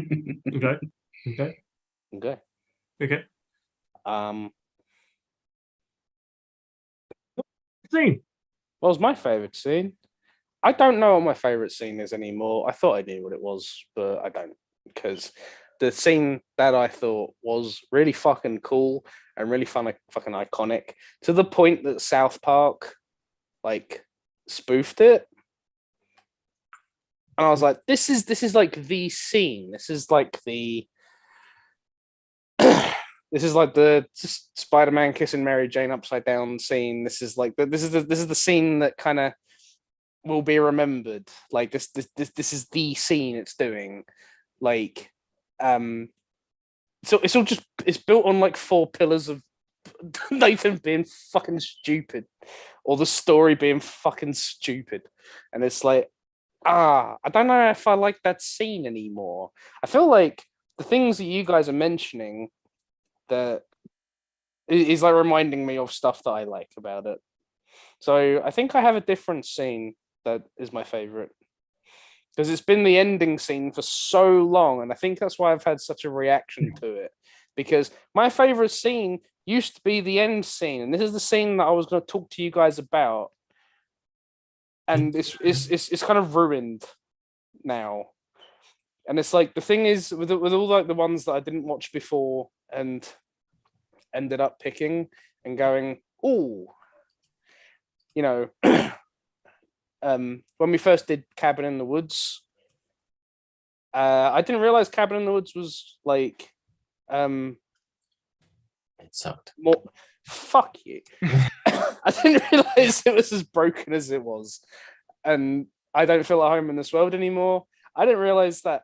But like, the things that I'm going to point out about it, about the plot and stuff, they don't kind of impact on the things that I like. With this one, it directly impacted on the thing that I liked about it. And it's like, I can't. The ending was kind of what sewed this all up. So the fact that you kind of fumbled it makes me think worse of it. And that's why my score's gone from 7.8 to 7.3 in the course of this call. I'm very fucking unhappy with this. So am I. So, in answer, I think there's stuff in this that is good, but the bit that I thought it was built around is no longer there, and I don't think well of it anymore, I guess. So you guys keep saying your favorite scenes, and I'll. What's up, Emmanuel? Am I making you sad?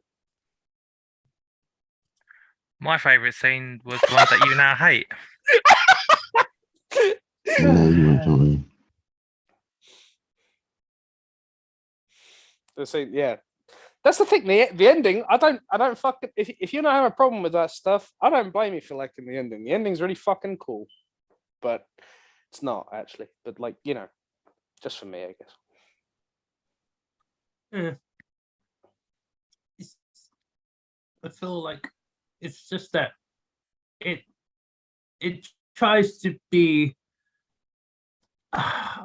It tries to be like. It gives the sense that the forebodingness of Ava is supposed to be now. Well, because she's free, she's now the villain of the story. Because, like, if we talk about it like as protagonists and antagonists of the film, right? The general concept is Nathan is the antagonist, right? Mm-hmm. And it's supposed to be the protagonist between Ava and Caleb. But because of the way that the story had the twist that she fucking like leaves him there in that fucking box, it's like, all right, yeah, now Ava is the bad guy or bad robots, and it's like, and she is now the antagonist that's been released upon the world, and it's like, yeah, I guess, but it's like, I guess there was a steady like build up for where it was, right? Because it had that feeling of like she had to be manipulative and like flirtatious and stuff, but it's like, sorry, but it was like, it could have, I don't know, it felt like it was a bit lacking. It's like there could have been more there, but I feel like the way that it was set up was like, See, I don't want to to fall back on it being like predictable or generic or rote or anything like that, because like I don't want to go, hey, Blade Runner made a story about robots, so if you want to make a story about robots, fuck off. Like I don't want to get into that kind of thing, but I feel like the ending stands up on this all being like this kind of elaborate game of chess that's not noughts and crosses. That was for Rob. He didn't even fucking crack a smile. He gives no sip. An elaborate game of chess that's a bit like noughts and crosses. No, I'm not getting it. You don't get, you remember when we went to trees and like some guys were playing? Oh yeah, sorry. Noughts and crosses in the dirt, and Manx went, it's like an elaborate game of chess. Bless him. That's all built on Nathan not setting a password for his computer. That's all based on Nathan's security system being built like fucking crap. That's all built on Domhnall's code doesn't seem to like be in effect anymore for no reason now. There's quite a few ways this now doesn't work, and like yeah, I'm just kind of like, right, you didn't. Ava's kind of the thing hanging in the balance here. Like she's kind of the consequence of stuff happening, and it's kind of this battle of wits between Nathan and Domhnall, and it's like, oh, actually, Domhnall's come out with some moves that you weren't expecting, actually. And it's like, I don't have a problem with Nathan being a drunk, because like, but I think the point, I kept going, why is Relatable. Why is fuck off? Why I kept going, why is Nathan a drunk? And it's like, the human mind is inefficient. The human mind needs a release for things. If you work it up too much, it needs something to release that energy, and that is achieved through alcohol, and I can attest to that. What isn't that why he did the Jackson Pollock painting conversation, right? Precisely. That's why he's so much like that. And it's not just that it's a calculated thing to go, I want Domhnall to stop approaching this in a textbook fashion, because if he approaches it in a textbook fashion, he will find problems. I want him to approach it from his dick, then he'll find less problems. Like, it comes out of, like, yeah, the human mind is inefficient. It needs beer. Like, and that's why he gets drunk. That's why, and that's why Ava escapes and stuff. And it's like, you can still have all these things in your story. You can still have him being drunk was like the way this sort of happened. But to him to not even set like the basic security measures that didn't lock him in his fucking room if his card got stolen, like, again, this is why this is the astronaut from Sunshine. If he was a bit more fucking competent, this would hold up a lot better. But you kind of lent on he's just incompetent, and that's why this happened. And it's like, if you just made him a bit, this would be more impressive if he was more competent and Domhnall was more competent. That would elevate both of them. Why did you not do that? Like, how cool would that have been if they were both operating on the top of their game, but it was just Oscar Isaac had like a problem with alcohol. And that was his thing. That was like his vice that kind of fucked this up. Like, I think that would have been really, really cool. But instead, it's like, he has a problem with alcohol. He doesn't like passwords. He made a stupid security system. And it's like, oh, well, yeah, this was going to fuck up, wasn't it? Like, yeah, kind of like Tony Stark when he made Ultron. Yeah, like that. Yeah. Let's not get him started on that. Okay, yeah, I was going to see if he's going to react. Age of Ultron's fucking stupid. I can't be here that much longer, so let's not go down this rabbit hole. Okay. Anyway, let's do some more favourite scenes. Sorry.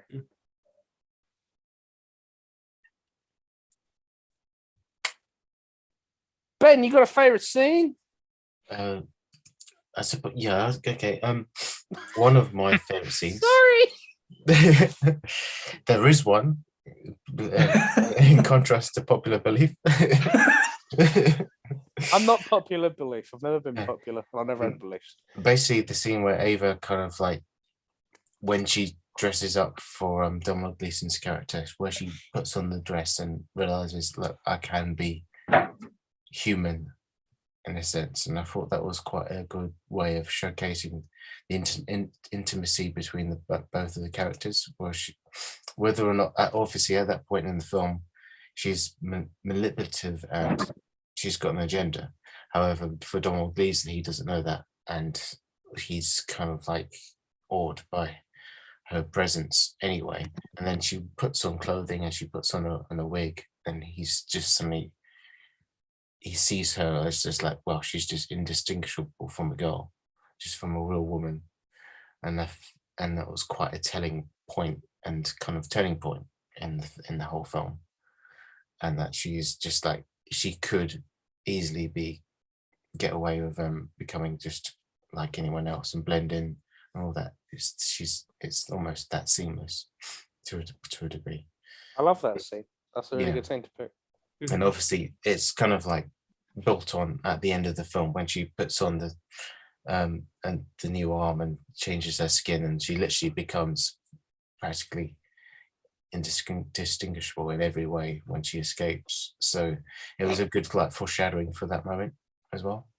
That'd be another great sequel scene, just like, hey girl, and it's just like, no, you're from the neck down, you're actually an Asian lady who's a lot taller than you. Oh yeah, how did she get all those parts to match up? It didn't make sense, right? I do actually want to point out a little bit of the production, though. As much as that scene doesn't make any fucking sense at all, when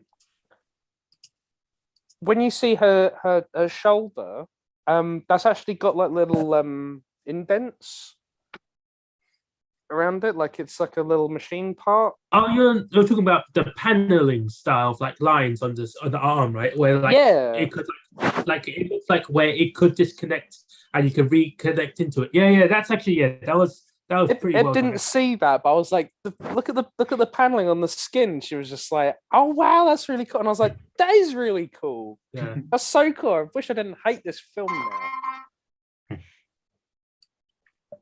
Do that. Right. Who's got Emmanuel? You got a favorite scene? Who's got a favorite scene? Yes. Who's got a favorite scene?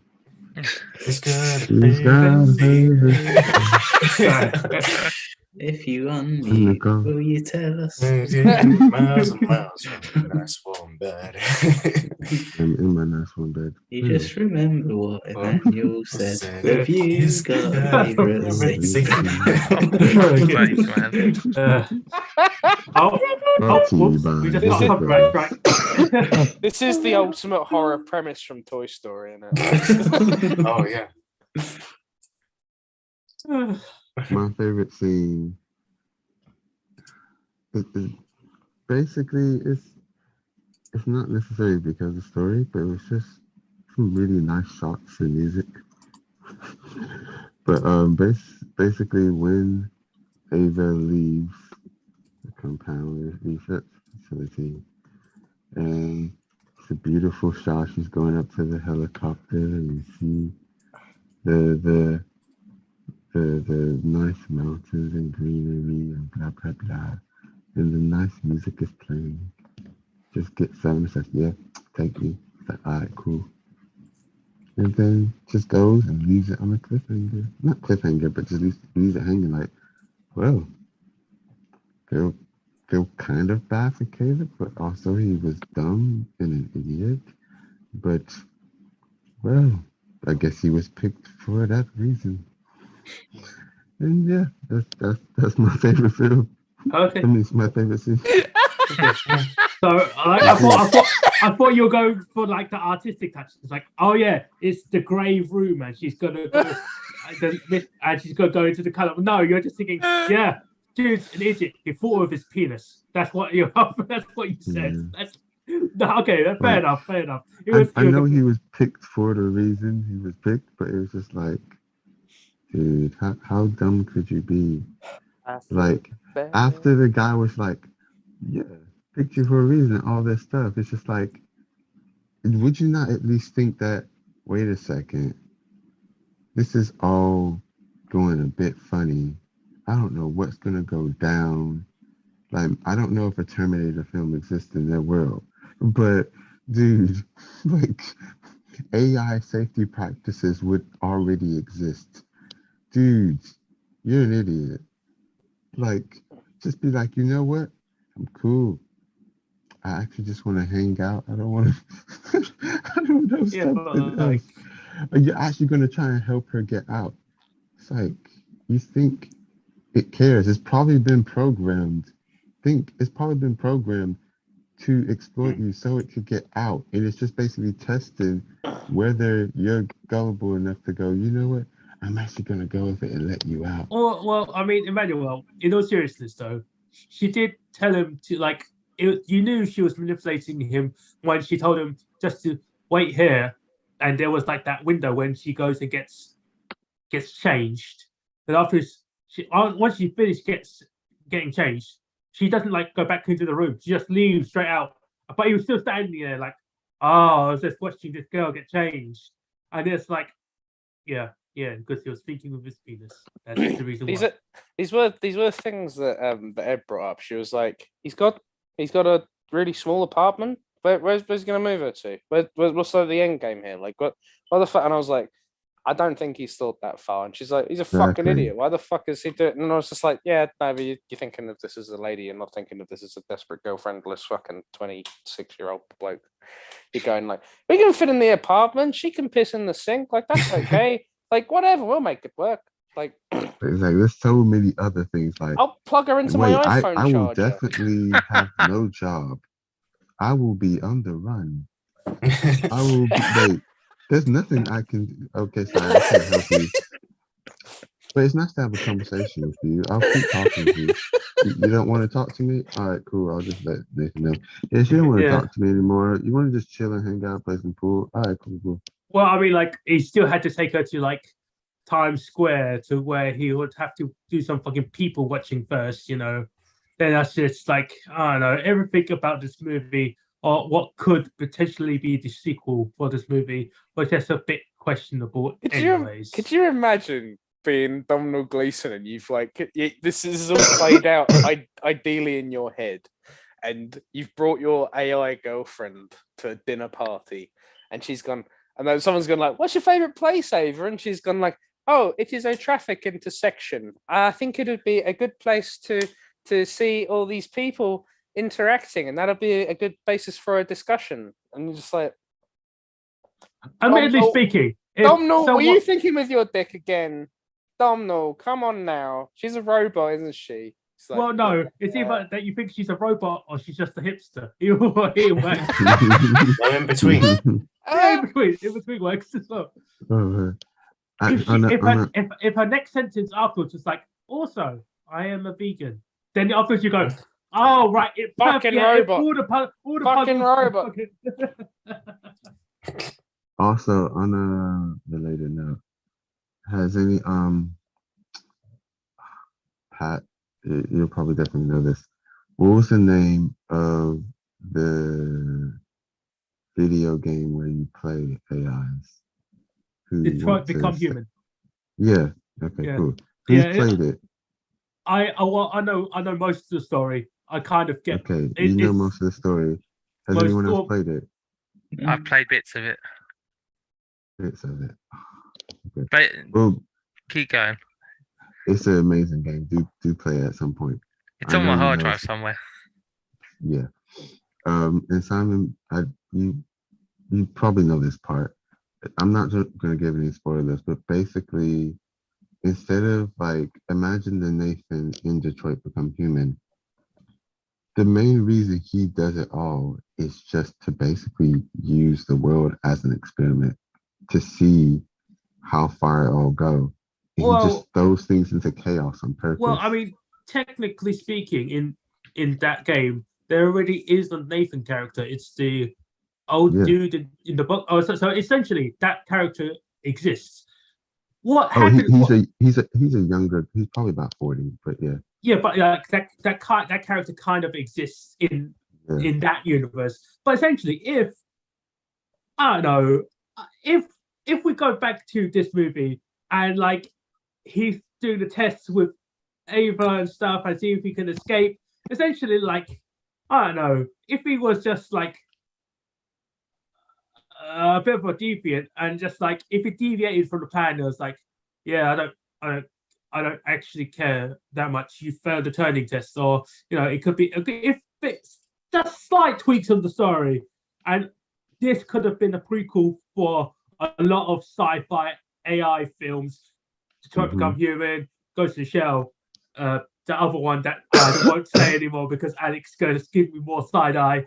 But like, it could have been the progenitor for all of those films, and it would have made we'd have like.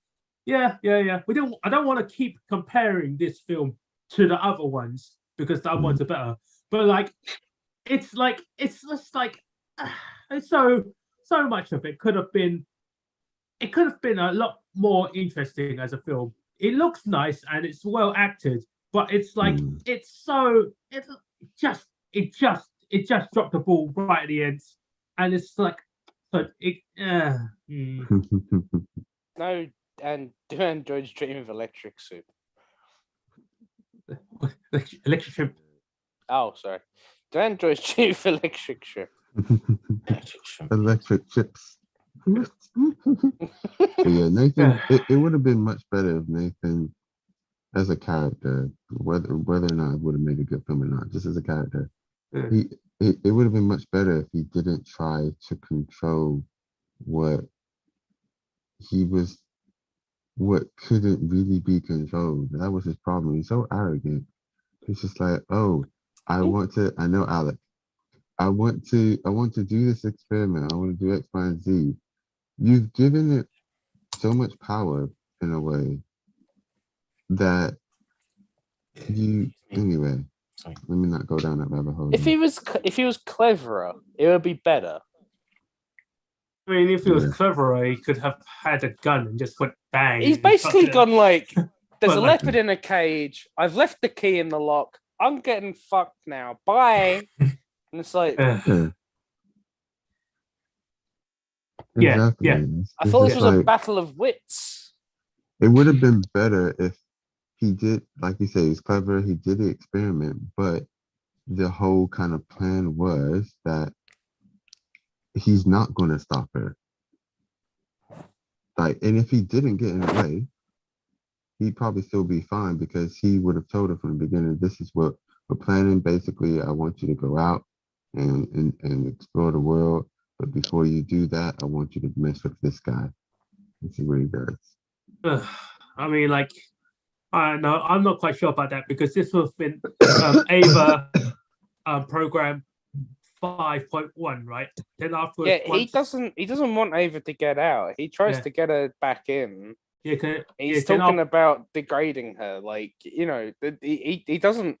I don't think he's aiming for Ava to be like the thing that gets out here. Yeah, because if Nathan succeeded, Caleb would have left, been fired. Then afterwards, he would have made Ava 5.2 or some whatever. He would have made the next version. That he would have did a patch upgrade for her and be like, okay, now I need to find the next slowly horny dude and try this experiment all over again. Also, what a way to fucking test this. I'm gonna find all the simps on the internet, and it's like, here's a sexy robot, and like he's not even out of the door, and they're fucking wanking. And it's just like, oh well, yeah, all right. Like, what a fucking game plan this is. Is she a person? Do you feel a connection? Yeah, I feel a connection. I feel a fucking connection. Oh yeah. But I will pay her $2,000 right now. Fuck her. Again, he's so dumb. He's like you said, he gave the thing a means to escape, then doesn't expect it to do a lot of stuff when he's told it to do what it can to escape. It's just like, at the end of the day, he could just remote kill switch. He's actively made this a thing that hates him. It's like he could have done so many things. He could have let what you call it, Caleb go all out and go around with it. And then when he collected enough data, he just remotely switched off. He's like, what's happened to it? It's good. It's blah blah. Hey Caleb, thanks for committing my experiment. I will let you go back to work. Yes, you are a fool, but I got all the data I needed. Okay, bye. But and then it's 5.2. Yeah, but you make it sound like he could have made the kill code. Ava, Control Alt Delete. if he did, that would make more fucking sense because he'd have had a fucking measure to go, oh, Ava's not actually listening to me. Why don't I put a fucking security measure in so I can go, hey, Ava, Control Alt Delete, and now you're dead. Why not do that? Especially because one of the androids has already cracked the glass.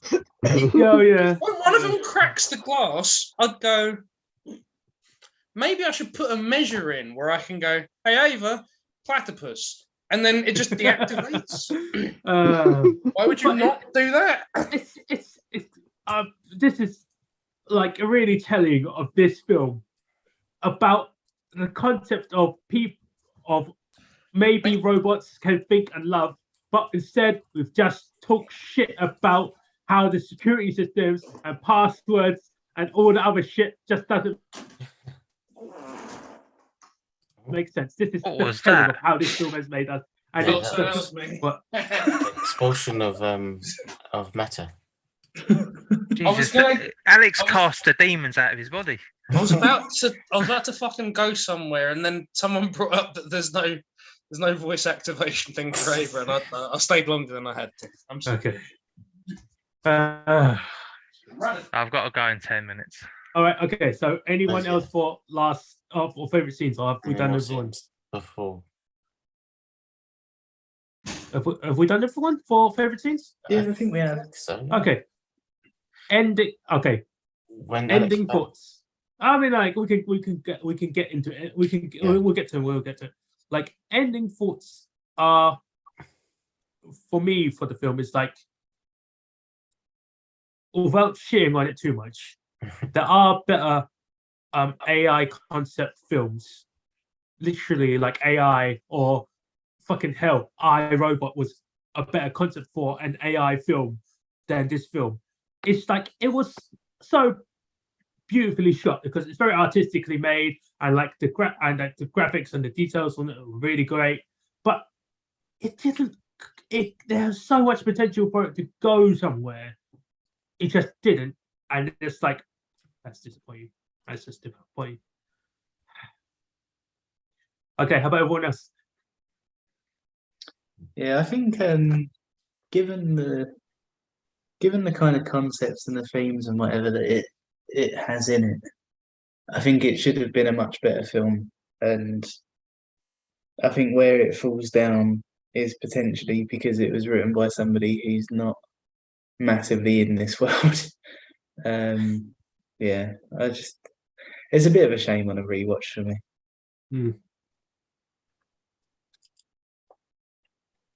All I say is, I basically, otherwise, at the end of the day, yeah, still like it. Yeah, I do wish that it was written in a different way, a bit more cleverly, or like Nathan, so that it could.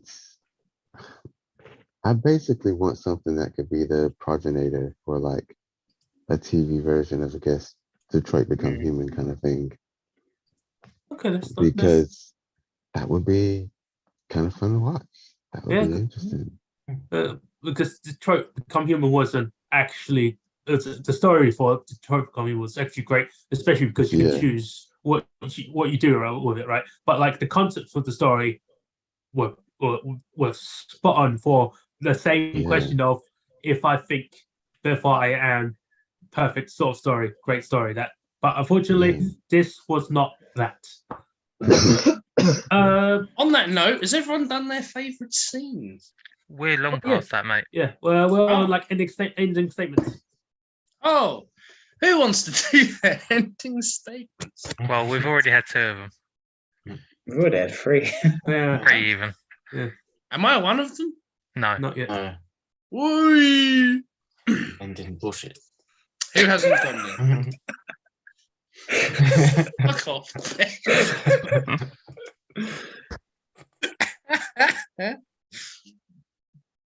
Who wants to go next for their ending statement? You may as well, since you're already talking. No, I need to be the closer outer. That's what she said. Go on, Ben. Go on. Yeah, it's a. I do find it's still a great film. It's flawed, but it has a lot of merit, and it's certainly saved by its production and style and its acting. Yeah, that's my fault. It's certainly saved by his acting. I agree. It's good. My score's gone even lower. 7.1, isn't it? Okay, Pat, how about you? Ending statement. It good. Okay. Talk about it. No, I enjoyed it as much now as I did, best part of 10 years ago. Now I've just got to wait for my 4K copy to turn up and I can watch it again. I think we should rename the video on the YouTube this week to the self-destruction of Alec Pittman. It's good because I picked the film and then I went, oh my god, this is terrible. And I set out to go, this is terrible, this is terrible, this is terrible, this is terrible. And then Pat went, good.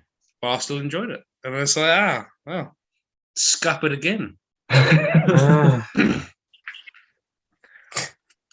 This is why I don't listen to other people.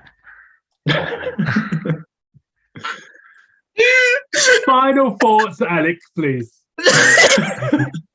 Everyone's such gone. a teacher voice. Has everyone gone? Yeah. Everyone's gonna go soon. Yes. Everyone's gone. Everybody gone? Yeah, I found this fucking disappointing.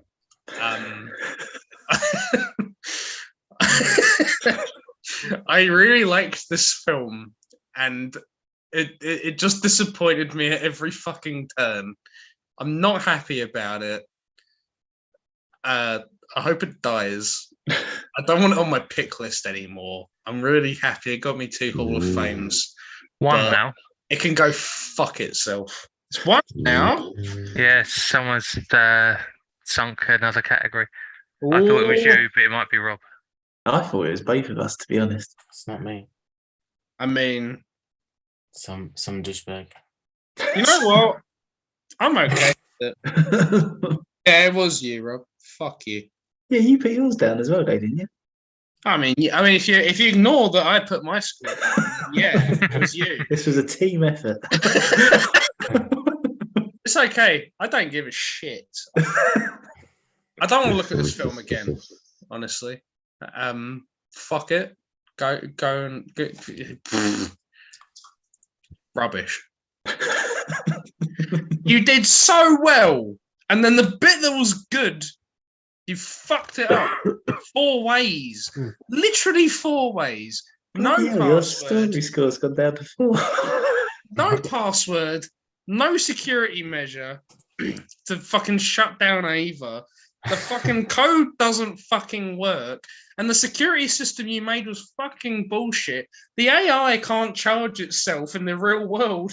And the AI cannot fucking fool anyone because it's going to say things in an AI way, but with a fucking Irish accent. But a chunk of Fuck that, off. like the AI charging itself in the outer world, it's got no bearing on the actual story of this film. Well, it bears on the It does. consequences of the film. Yeah, it's irrelevant. Now it's in the world. No, it's not Well, irrelevant no, it's because not it means the irrelevant at ending all. is just that It's she's going to run irrelevant. out of battery at some point. Well, yeah, I think if you're thinking outside the boundaries of the actual film, then maybe. But That's the consequence of the film. yeah, but we're only talking about the piece that's in front of us. Like, Well, no, if it no, ends in a If you way wanna that go it's that just far- going to like run out of I battery don't- in a few days, then what's the point of it? If you want to I go don't that far, know. though, and he planned all of this except him dying, then he didn't even need to do anything. He could have just let it run out of battery and then made Ava 5.2. But maybe he forgot. The impact of her getting to society is absolutely destroyed if she can't charge herself. Yeah, because like, And then he If- just goes pick it up and then Yeah, use well- the parts, recycle. well, yeah, but he's dead now. So the point is like someone else who is not Google, let's say it's Bing, go fucking pick up and go, okay, Maybe it's let's the make black fucking market. Terminators. Oh, This it's is gonna worse. be, it's gonna This be is deep worse web. if he planned this all out. Yeah, I was going to Uh, say, I think that makes it even worse if it's like, oh yeah, I don't have to worry about a remote way of shutting her down because, well, she can't charge herself. So I'll just find her in a few days. Oh, I think what would have fixed this problem entirely if all he had to say is like, oh, she's got like a 100-year battery life or something like that. She just they That initially would to make address no it. sense, though. No, Why but does she if- need to regularly charge? That is either way. It should have like been addressed to like, well, she Just can give her a main last socket. certain amount. Could you imagine her trying to find a fucking apartment and she's like, "Have you got any fucking like USB charging keys. plates, like some charging isotope plates?" That'd And be a like, good point, "No, though. we can do a She has to fridge." have a special proprietary charger port You- that you only mu- he makes. And then when she walks too far, it drops out. She's like, oh no. You might Oh as God, well we got a just, fridge and a washing machine. That's all we got. Sorry. you might as well make her fucking like have a nuclear engine, and afterwards it fails, then we can have Akira instead. Either way, it just doesn't make sense.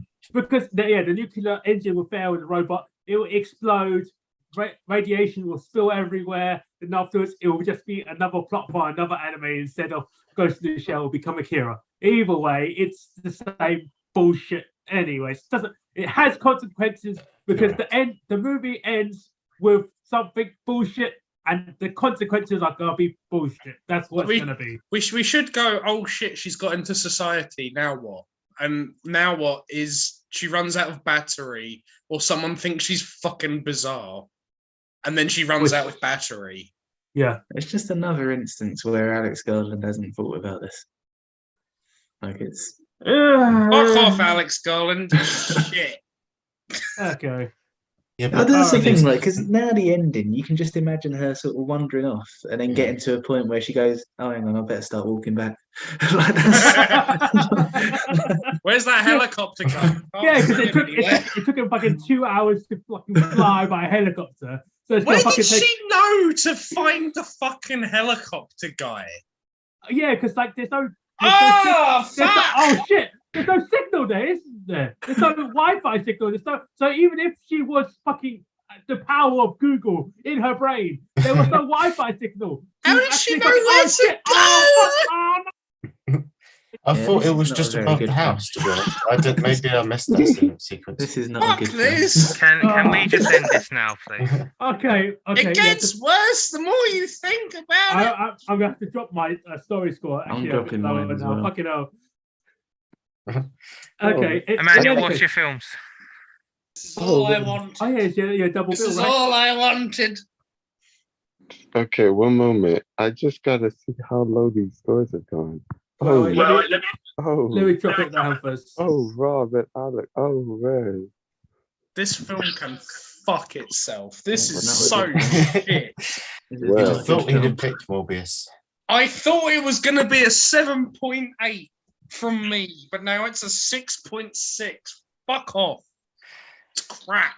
In the course of this call, it's gone down from 8 to 6.9 from me. Oh, man. Well, it's still 8.1. So, Whatever you do, don't pick any more Alex Garland films. okay, well, my next films. I haven't seen one of them, so it should be interesting. That's a dangerous fucking prospect there. I don't care. No, that's not. The first film is Have Sympathy for Mr. Revenge, and the second film is Have Sympathy for Lady Revenge. Oh, Okay. very nice. It's by the same guy who made Old Boy, Oh. and Lady Revenge is either just before or just after he made Old Boy. It's the other two films in that trilogy, right? Probably, yeah, I think so. For Yeah. Mr. Revenge, right? So have sympathy Yeah. for Mr. And both films are either free on like all four, like online streaming for, or they're also free on Prime subscription if you have Amazon Prime. So should be pretty easy to watch it. And you know what's very cool about this, Emmanuel, is that earlier on I was like, I can't believe I've scheduled Emmanuel's double bill for the week where I'm going to like 10 films at the London Film Festival. Oh. But one of the films that I'm going to is his new film. Oh, Really? sweet. Yeah. Oh, That's ironic. What's that? Decision to Leave. Oh, Camilla was like, "Oh, that film, we should watch it." Yeah, I'm really excited for it. It's made by the same Old Boy. Emmanuel, what are the name of the films again? Yeah, boy. Have Sympathy for Mr. Revenge Ah, and Have Sympathy for Lady Revenge. go looking for Sympathy for Mr. Vengeance and Lady Vengeance instead, because they Oh, sorry. I Yeah. said yeah, because they're on the Vengeance trilogy. yeah, sorry. It is Vengeance. I just am too tired. No, that's fine. Because it might have had a different name. But that means now we've got our first trilogy in Film Club, Yeah. which in typical us fashion, we picked the middle one first. It's classic. Oh, Mr. Vengeance. Oh, okay, interesting. Yeah. This is I mean, I don't know about the first one, but the second one is definitely not a family film. Yeah. If you do watch it with your parents, there might be awkward moments. Otherwise, yeah, enjoy. Nothing will compare to how awkward this will be to explain to my dad that Ex Machina is a shit film. Well, that was unless our there's- thing now. Unless there's Yeah. fucking tits in it. What a difference a week makes. Wow. You said it yourself, Alec. Anyway. Yeah. All right, see y'all on the other side. See ya. I will see Okay. you guys in 2 weeks. See you in 2 weeks. 2 weeks. This was a really great call, guys. Thank Wait, you 2 very much. weeks. Yeah, Pat Yeah, is- I'm at a gig next Saturday, so I won't be on the call. Nice. Oh, okay. Enjoy, man. Oh, wait, who you seeing? Dara O'Brien. Oh yeah, you're dropping you're once over for another over, right? Yeah, that's very very smart. Oh, I haven't heard of him. What? Derek, say it again. Dara O'Brien, the Irish comedian. Comedian. Yeah. I thought you talked about a music artist. I was like, Nah. there's an artist called that? I don't. Yeah. The only time I tend to go to music is with Ben now. Aww, Oh. that's cute. So if I was gone, Ben wouldn't be there either. He's lost so many people. All right. I'll see you guys later. See you guys in a bit.